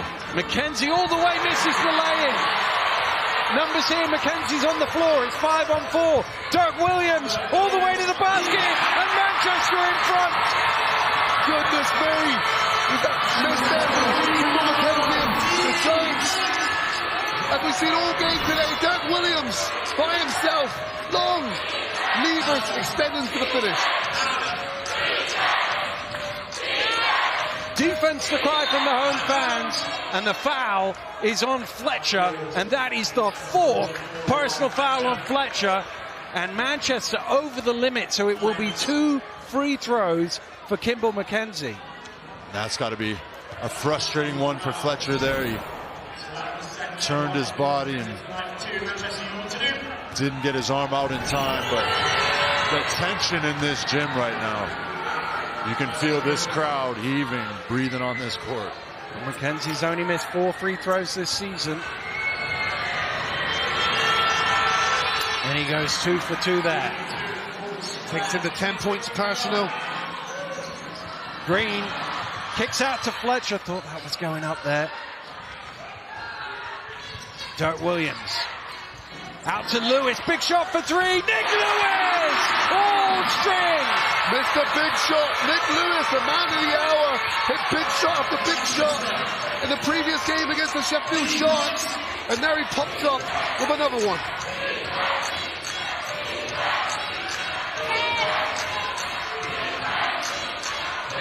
Jackson, late in the shot clock, getting it all the way to the rim and finishing. Wow, incredible play from Jackson there, driving down the middle and able to finish with a double clutch left-hand finger roll. Fletcher waves the screen away.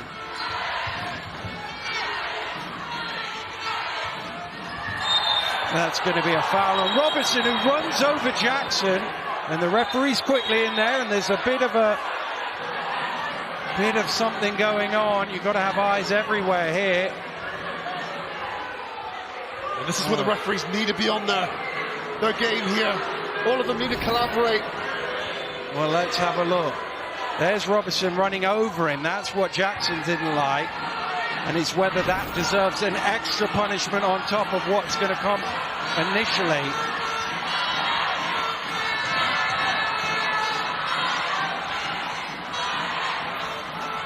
Well, the referee's having a long discussion about it. And the decision will be, you can see he just bumped on him there. It's just a single foul. Wow. I love that work from Adekoya as well. Oh no, there's a disqualifying foul. Robertson's been chucked out of the game.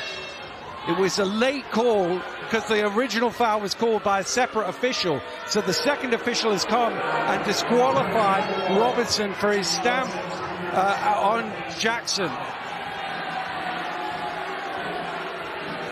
So the DQ means there's going to be 2 free throws for Leicester, and then they will get the ball back. Well, 19 points and 8 rebounds, but his evening is over early, and he's heading to the locker room. Another example of a situation where VAR would be definitely a benefit. McKenzie makes the first to level the game.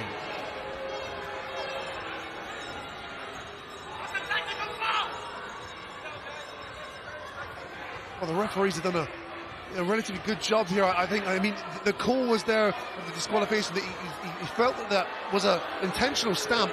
We've seen the replay. I think there's some debate about the free throw shooter. On a disqualifying foul, anybody can shoot the free throws. It doesn't have to be Jackson. Vince is asking for a technical for the wrong shooter, but it's a disqualifying foul. Anybody can shoot the free throws.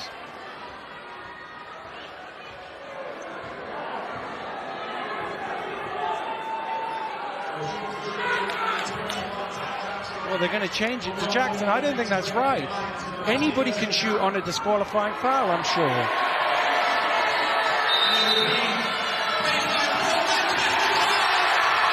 Well, I don't know what is going on here.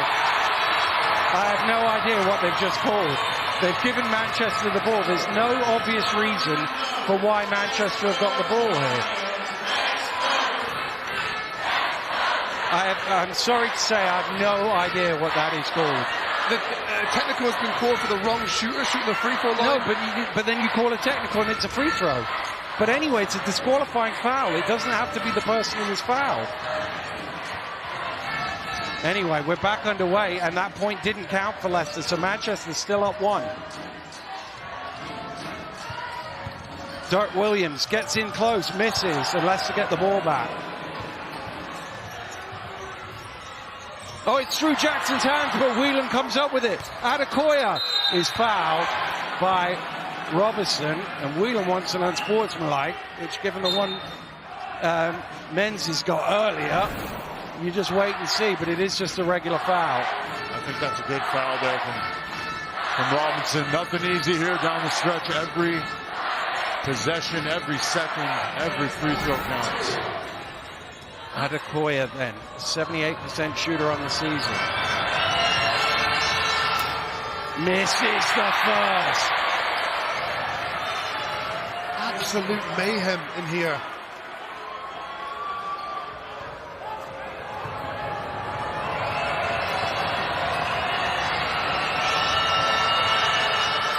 He makes the second. We're level at 75 with 1:29 to go.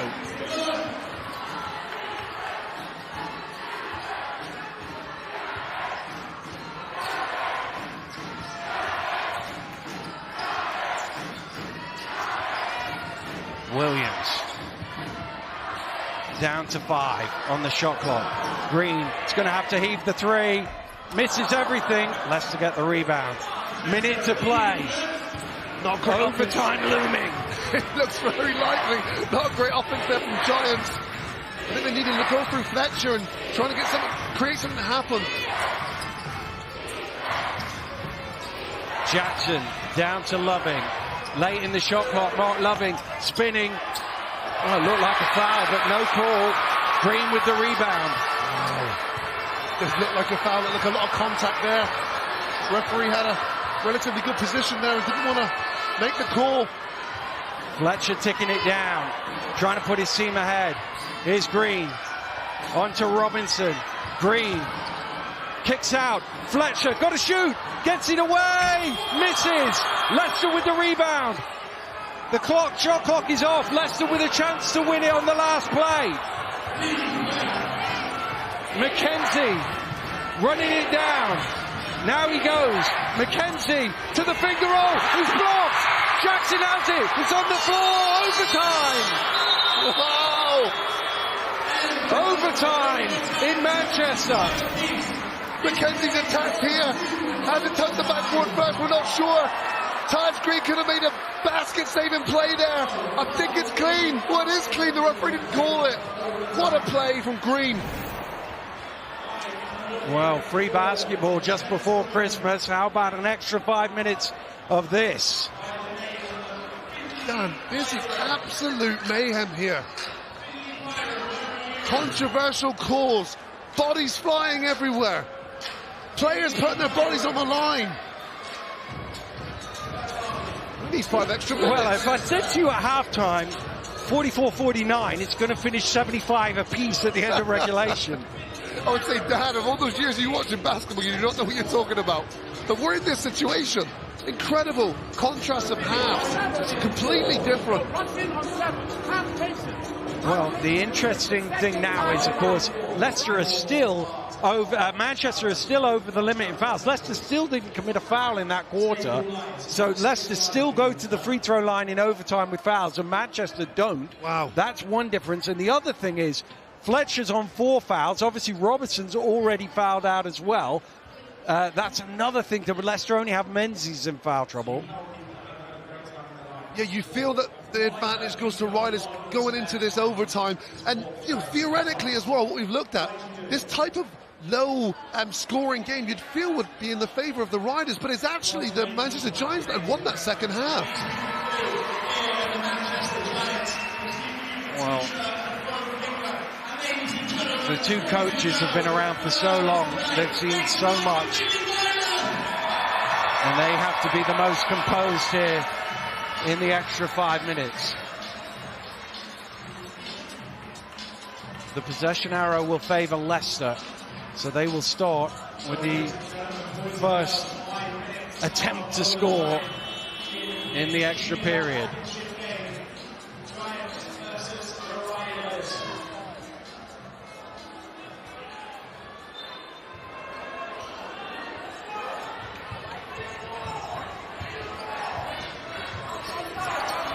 Here's Wheeler.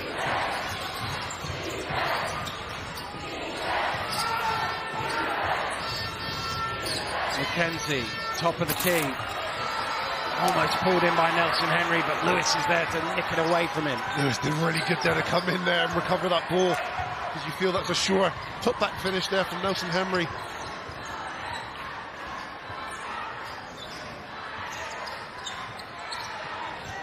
Green.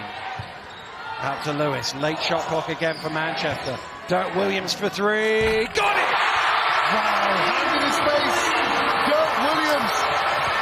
Shoots over the defender and knocks it down. Big play.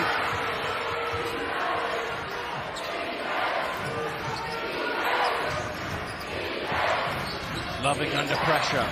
Gets it to Whelan. Whelan to reply. He misses. And again, Nelson Henry has it stolen away by Green, and then he commits the foul. He goes down clutching his chin, but I'm pretty sure that's going to go against the Leicester captain. It is 5-0 shown to the table.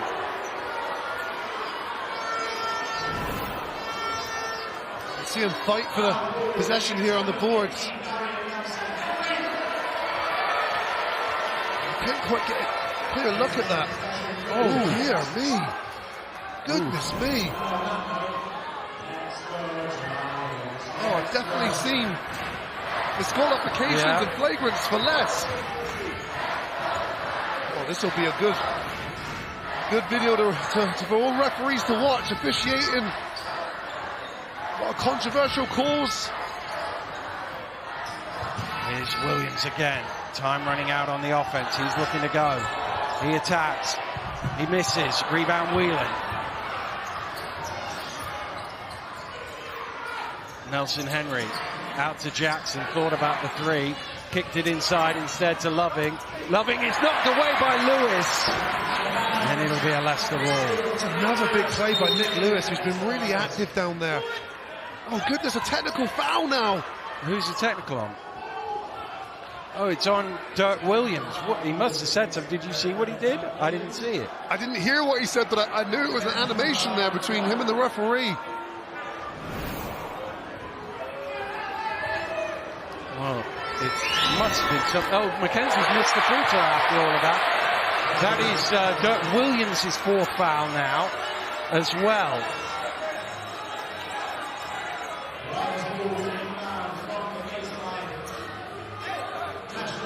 Leicester ball from the end. Literally everything has happened in this game. Loving leaves it short, gets his own rebound and squeezes it in. That's a really tough play from Mark Loving there, just to stay with the shot after missing it. Nice putback finish.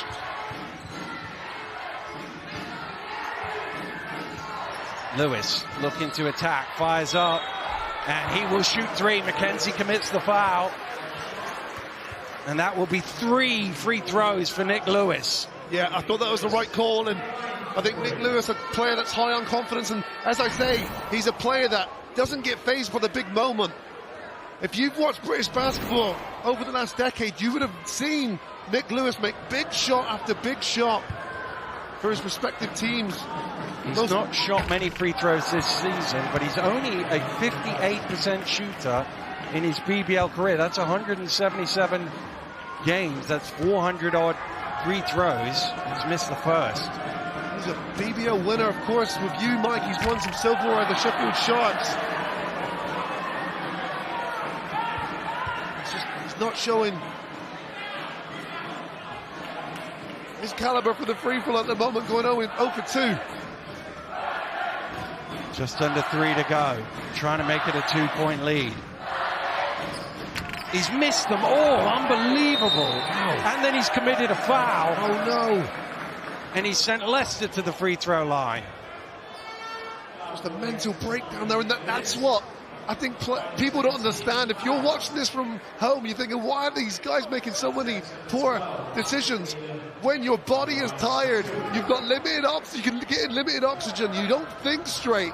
Your muscles are tested just as much as your mentality. Well, Patrick Whelan is an excellent free throw shooter, but as you say, fatigue is kicking in at this point in the game. He's not shot particularly well today. He hasn't missed from the line yet. And that remains the case, and Leicester are in the lead.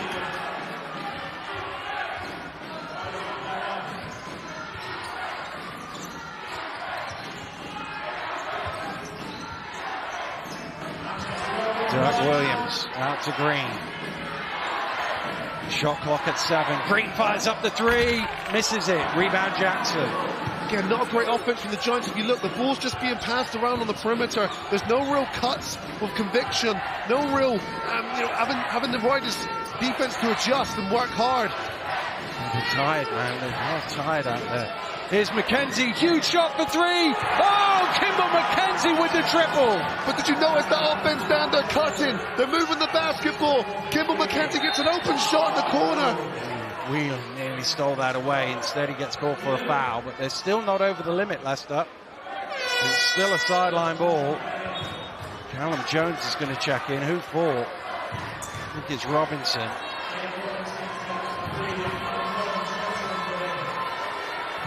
Third foul, that one on Whelan.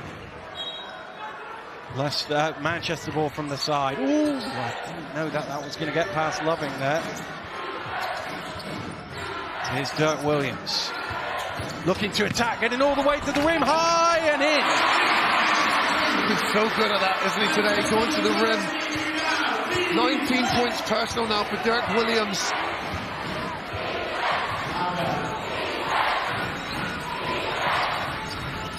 Nelson Henry. Back to Mackenzie. Loving. Oh, it's thrown away. No, it was deflected by Lewis. Couldn't see it from our angle, but it must have come off him because it's a Leicester ball with 4.5 on the shot clock. And the pass was quite far away from Nelson Henry as well, which makes me believe that it was deflected. Big defensive stand for Manchester here, and Dirk Williams it's an unsportsmanlike. It's the last 2 minutes of the game. If the ball's not in play, it's going to be an unsportsmanlike foul. Any foul before the ball is in play is an unsportsmanlike foul. Oh, why is that not an unsportsmanlike foul? It's the last 2 minutes of the game. The ball's not in play. Oh, it is. It must have been the signal. It's 2 in possession because it's unsportsmanlike foul. And that's Dirk Williams' 5th, by the way. Any foul on the inbound in the last 2 minutes of the game, or overtime or regulation, is automatically an unsportsmanlike foul if the ball hasn't been passed in.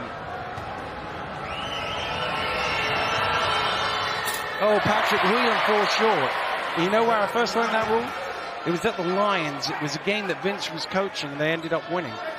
Oh, wait, they only gave him 1 shot. Why did he only get 1 shot? Why is there only 1 shot? Should be 2 shots. Oh, I have no idea what is going on today. Absolutely none.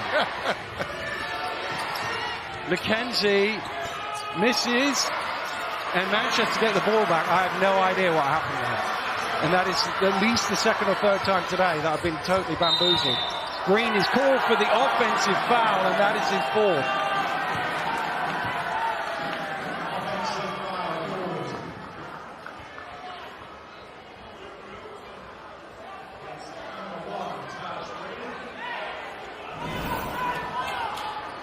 Well, it's a moving screen. It's it's not something you do as well. It's another error. It's a mental breakdown from a player who knows they've got to be stationary when they set the screen.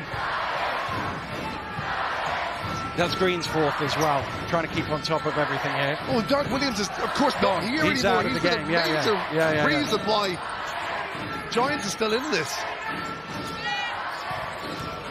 Jackson spinning, tosses it up high over Green for 2. That's beautiful. We knew Taj Green was there lurking, waiting to block that shot, But he shot it so high, no one could get that. Here's Green looking to reply for Manchester. Stumbling, throws it back to Fletcher. He's still got it. Fletcher for 3. Back high in. Mackenzie with the rebound. And he says, we'll run a bit of clock here. We're not in a hurry, up 4. He needs to get over the half court, though. Oh, Jones commits the foul. It's a big play. That's a really big play. It was almost a half court violation. And instead... 8-second violation. Excuse me. 8-second violation. But I'm losing control here. I don't know what's going on. Get yourself a whistle out there. Just blow anything, man. Mackenzie makes the first. What this does is it changes the value of the shots that Manchester lead. They need 2 without reply, but now they need 2 threes. And Vince McCauley is going to call for time. Down 6 with 39.6 seconds to go. Well, this is the point where, you look at teams that know how to win and teams that are quite not there yet, and we don't know what this Manchester Giants team is like. In all honesty, I think it's a team with no identity in terms of are they a top caliber team or are they not. They've only played 11 games, which is the least amount in all league play. They've played a lot of games on the road, and they've played Leicester, London, so they've had a really difficult schedule as well. So I don't know if Manchester Giants are a top 3 team, but what they are is they are very talented. And what we do know to be attributed to the Leicester Riders teams associated with Coach Van Ostra, there are winners and they know how to win games. And this is the differences here now between teams that know how to win and teams that don't. Well, I'm not writing this game off yet, by the way. Everything else has gone on. I'm not putting this one in the books just yet. I mean, we've seen so many weird things tonight. Scoring 6 points without reply with 39 seconds, it would be the least of them. There's been some huge turning points, isn't there? I can't help but think that point in the game, Nick Lewis misses those 3 free throws and then commits the foul. And then Derek Williams leaves the game. You know, just these points here in time. Another offensive foul by Taj Green where the illegal screen was set. There's these points in the game that the Giants will look back and think, if only, shoulda, woulda, coulda. Well, a 3-point shot here would be very nice for the big crowd of the Manchester Giants fans. Here's Fletcher, can he provide it? He's looking to attack. He fires it up. It's off the back of the rim. The ball is about, and Leicester get their hands on it, and that might well be that. Loving breaks away from the Giants, debating whether to foul or not, and eventually the foul is called. Wow. Just a big defensive play there. And the Riders again. Unlike Ramon Fletcher taking that, I think when you look at the personnel on court right now, I think you want a Ramon Fletcher or Nicholas Lewis. That shot. Loving needs one of these to go in to make it a 3-shot game, and he gets the first. And Rob Paternostro and his team have had some week. They've had to work hard for it today, no doubt about that. They've had to dig really deep. Illness in the camp, but they've managed to somehow pull one out here as Fletcher takes 2 out of the lead. Manchester trying to force a turnover. Got to get it across court. Does that. And that will do it surely for Leicester. Well, there's no need for that foul, is there? When you think head-to-head might come into something at a later point, you're just gifting another potential 2 points. What a win this is for the Riders. Somehow, some way, they got themselves over the line. This is remarkable, and I think where the positive points here for the Giants is this will be their first home loss of the season, but in front of a sellout crowd, I think the fans will be left entertained at least. It's been a remarkable game in that regard.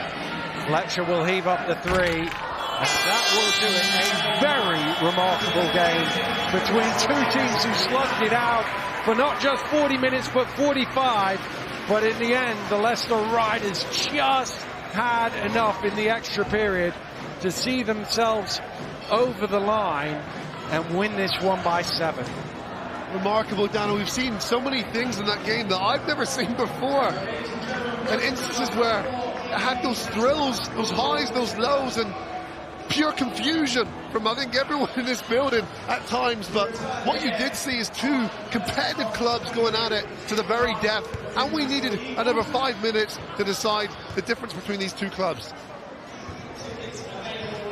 Well, Nick Lewis will be gutted about his contribution there with those 3 missed free throws, and then Leicester sort of gained a little momentum from that. And, well, incredible result here. Manchester Giants 82, Leicester Riders 89. Pick the bones out of that one, Nat. How long have we got, Dan? I mean, Kieran, we got the shootout we wanted, first of all. An absolute thriller. You look back at that game and you feel like it is one that was so back and forth. It was one that neither team deserved to lose. Definitely, and that's, when you think about Leicester Riders and all the years they've had, going for that strength to strength. They just knew how to finish off games. They just found a way. They've had illness, they've had injuries, bad calls, and they still found a way. It was a great they were show of strength by the Leicester Riders. This is what champions do. I mean, this is an incredible week for them in terms of the illness, the injuries, the intensity of their schedule with this cup semi-final and that victory just a couple of days ago. And they looked at one stage dead and buried. The momentum was completely with the Giants. Very much so, and they just stuck with it, stuck with the game plan. Some big players making big plays, and that's what it was at the end of the day. They had the players who made the plays down the stretch, played defence when they needed to, and took care of business. Well, speaking of a player who took care of business and made plays down the stretch, in fact, he made plays all night long. He is our MVP. Zach Jackson is courtside with Mike. Zach, you were a guy that was making huge plays down the stretch. 21 points, 9 rebounds, 3 assists, 2 steals. You're filling up the whole stat sheet. Let's get your initial reaction to the game. Yeah, it was a good win. They went on a big run. Couple of calls didn't go our way. We thought they got away with some stuff, but it was good for us to fight off that momentum they had and come out with a win. You guys dropped into a zone in that first half a little bit, and it kept the score level. What changed at halftime for you guys? They came out pretty hot in the third quarter. We let them get out in transition in the first half, and that was a real emphasis for us coming into the second half. I think we kind of kept them out of transition. Some guys on their team hit some uncharacteristic shots, but we just stuck to the game plan and came out to win. Yeah, and you guys won a little bit of a drought in that third quarter. What do you attest that one to? We're playing at their place. The crowd got them going and stuff like that. And like I said, a couple calls didn't go our way, and we just got to keep fighting through, and that's what we did, and we were able to come out with a win. And, injury, illnesses going around your camp, and obviously coming into a tough gym like this where they're unbeaten, this has got to feel good for your squad today. Yeah, for sure. We got guys 1 through 10, 1 through 12 that can step in. Evan Walsh has been playing good coming in. Hasn't really played much all season. He's coming in and giving us minutes over these last few games. So we know we got a pretty deep team and everyone contributes. And what about yourself personally? What got you going tonight? Everyone just plays hard every night. I just try to keep attacking the rim and stuff. Couple shots didn't go in early, but just started attacking the rim and I was able to get going. Congrats. Thanks for your time. Appreciate it. How key was his performance, Kieran, when you consider that this Giants defense held the Riders to 26 points in the second half, which is extraordinary. Unreal. Down the stretch, they had that little pull-up jump shot. Zach Jackson, to me, is that one player who, he just gets about business. He just loves to play basketball. He plays hard every single play, making shots, missing shots. He's playing defense, hustling for loose balls and making plays at the rim. And, it's great to see, even on the interview, never smiling, just doing his job. Strictly business, isn't Strictly business. And a very understated character on and off the court. As a result of that, do you feel he's underestimated, underrated? I would say he's underrated, and I think it's because he hasn't that big personality. He's just strictly business. I think he doesn't want to. He tries to stay away from all of that. Just play basketball, and I think for me, I always talk about him being the X factor on this team. They have a few of them, but he is definitely up there. We can go with 2 nicknames there for him: X Factor or Strictly Business. Rob Paternostro was in the thick of it as usual for much of the night. Really interested to see his take on the game. He's courtside with Mike. Rob, we knew this was going to be a ball game tonight, and you guys took it to an overtime to pull out a tight win. Let's get your initial thoughts on the game. Well, I thought first half we let them off the hook a little bit at the end. I thought we should have had a bigger lead. We made some errors at the end of the half, and then they came out with a lot of energy in that third quarter, fourth quarter. I thought they were the fresher team at times. I thought we were a little slow. But, it was a weird one. It was a strange game all around, but we found the way to get the job done. And that's what these guys have been doing for the last couple of years, a lot of them. You come up in this type of game with a lot of adversity, maybe the whistle not going your way, whatever, and then you figure it out to win, and that's when it feels really good. Let's go back to that third quarter. Obviously, it was a decent start from you guys, but then kind of dried up, and you went on a bit of a drought heading into that fourth as well. What do you attribute that to? They played good defense, I thought. Let's give them credit. I thought they were really aggressive, and I thought we missed some opportunities too. And I thought it's been a heavy week for us, no doubt, and I saw that out there at that point. But they took advantage of that. and that got him back in the game. And we kind of talked about, the illness going around your camp before that. It's got to feel good to pull that out after all this. Feels great. And I said to the guys, these are the type of wins the great teams get, and over the years when you have a really good team, they find a way to get it done. The odds were against us at the end there, a little leggy, tired, but we found a way to get it done. So, Coach, where do you go from here? Obviously, you've got a game coming up on the 27th versus the Lions. You got another one on the 30th.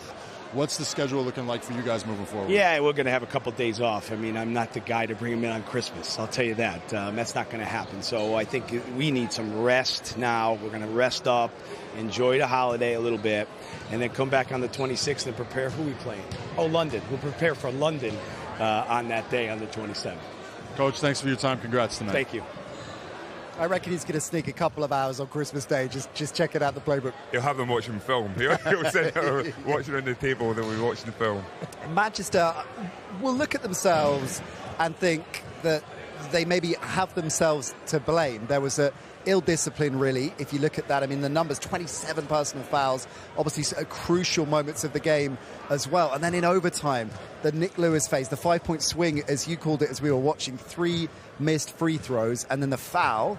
And, of course, Patrick Whelan went down the other end, took care of business there. That pretty much changed the game, didn't it? Very much so. And, the free throws, they can be missed, but then to follow up with another mistake, send them to the line, that 5-point swing, it's so costly in a crucial game.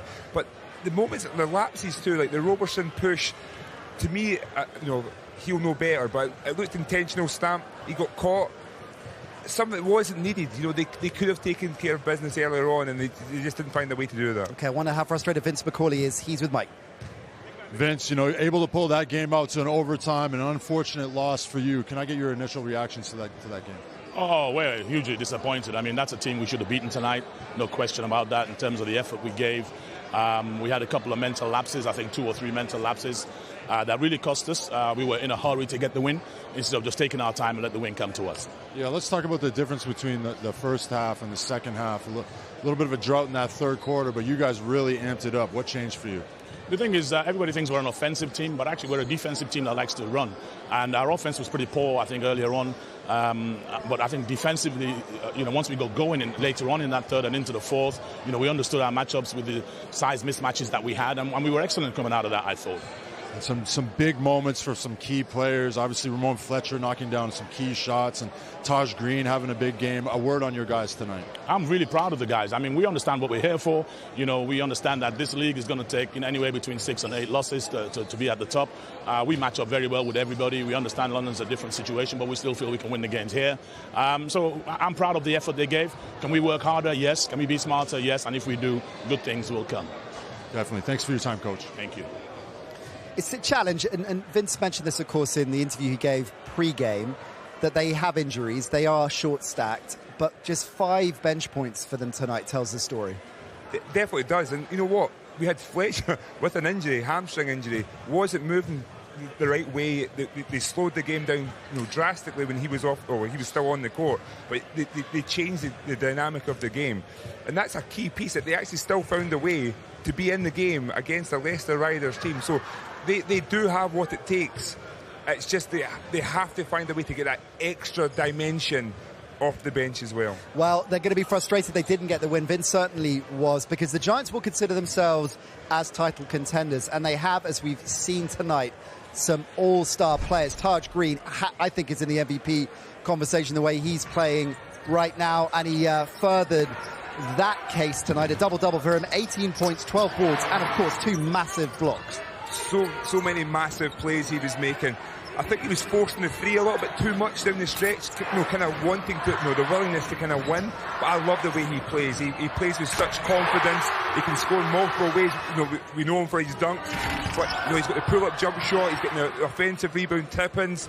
Just plays hard. He's a player who's having fun, enjoying the game. And for me, he's a fan favourite because of that. And absolutely lifted the crowd up. Not that they needed much lifting.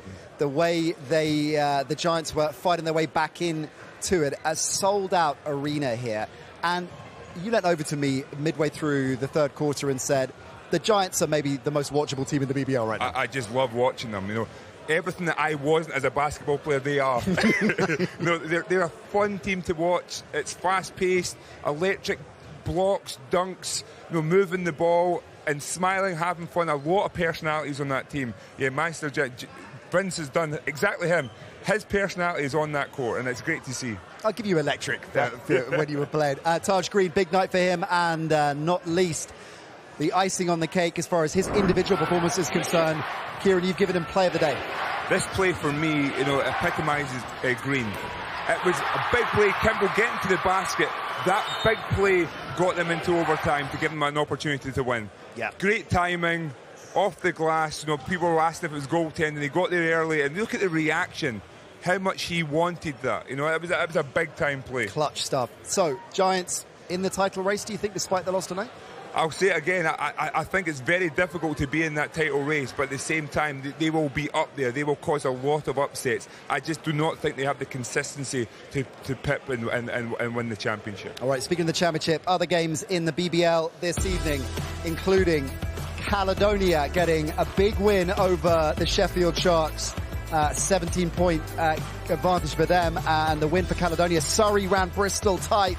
At one stage, looked like they could be getting a much-needed win, but the Flyers came out with a bounce-back victory after their semi-final defeat in the week in the Cup. That win for the Riders means they are on top of the table officially, but of course they played 3 more games than the London Lions, a 2-point advantage there. The Flyers win means they're also on 20 points. Caledonia and Plymouth on 16. Manchester stay in 8th spot on 12 points, but they have games in hand on many of the others around them. Surrey, they stay locked at the bottom on just 2 points.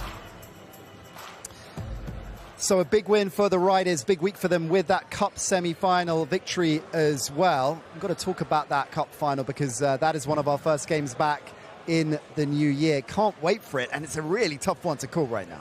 Very tough one to call, but both teams will be up for that. For London thinking about revenge, Leicester want to show that they are still on top. It's going to be great basketball. Well, it is one of the games we've got coming up in the new year because we're taking a Christmas break. This is our last game of 2022, but we are back with championship action on Friday, January the 20th. The Bristol Flyers, we've seen riding high in the table. They visit the Sheffield Sharks as usual on air at 7:30 for a 7:45 tip. Arena and mix for that one. And the big one, certainly the first major showpiece of the season, January the 29th from Birmingham. The WBBL Cup final followed by the BBL Cup final. London taking on Leicester in both of those. 11:30 a.m. we are on air. Join us for what is bound to be another compelling day of British basketball. But that is all from us here in Manchester. An absolute thriller. It didn't disappoint. Hope you enjoyed it at home, and we're going to be back in the new year for plenty more. Have a fantastic Christmas, and we'll see you in 2023.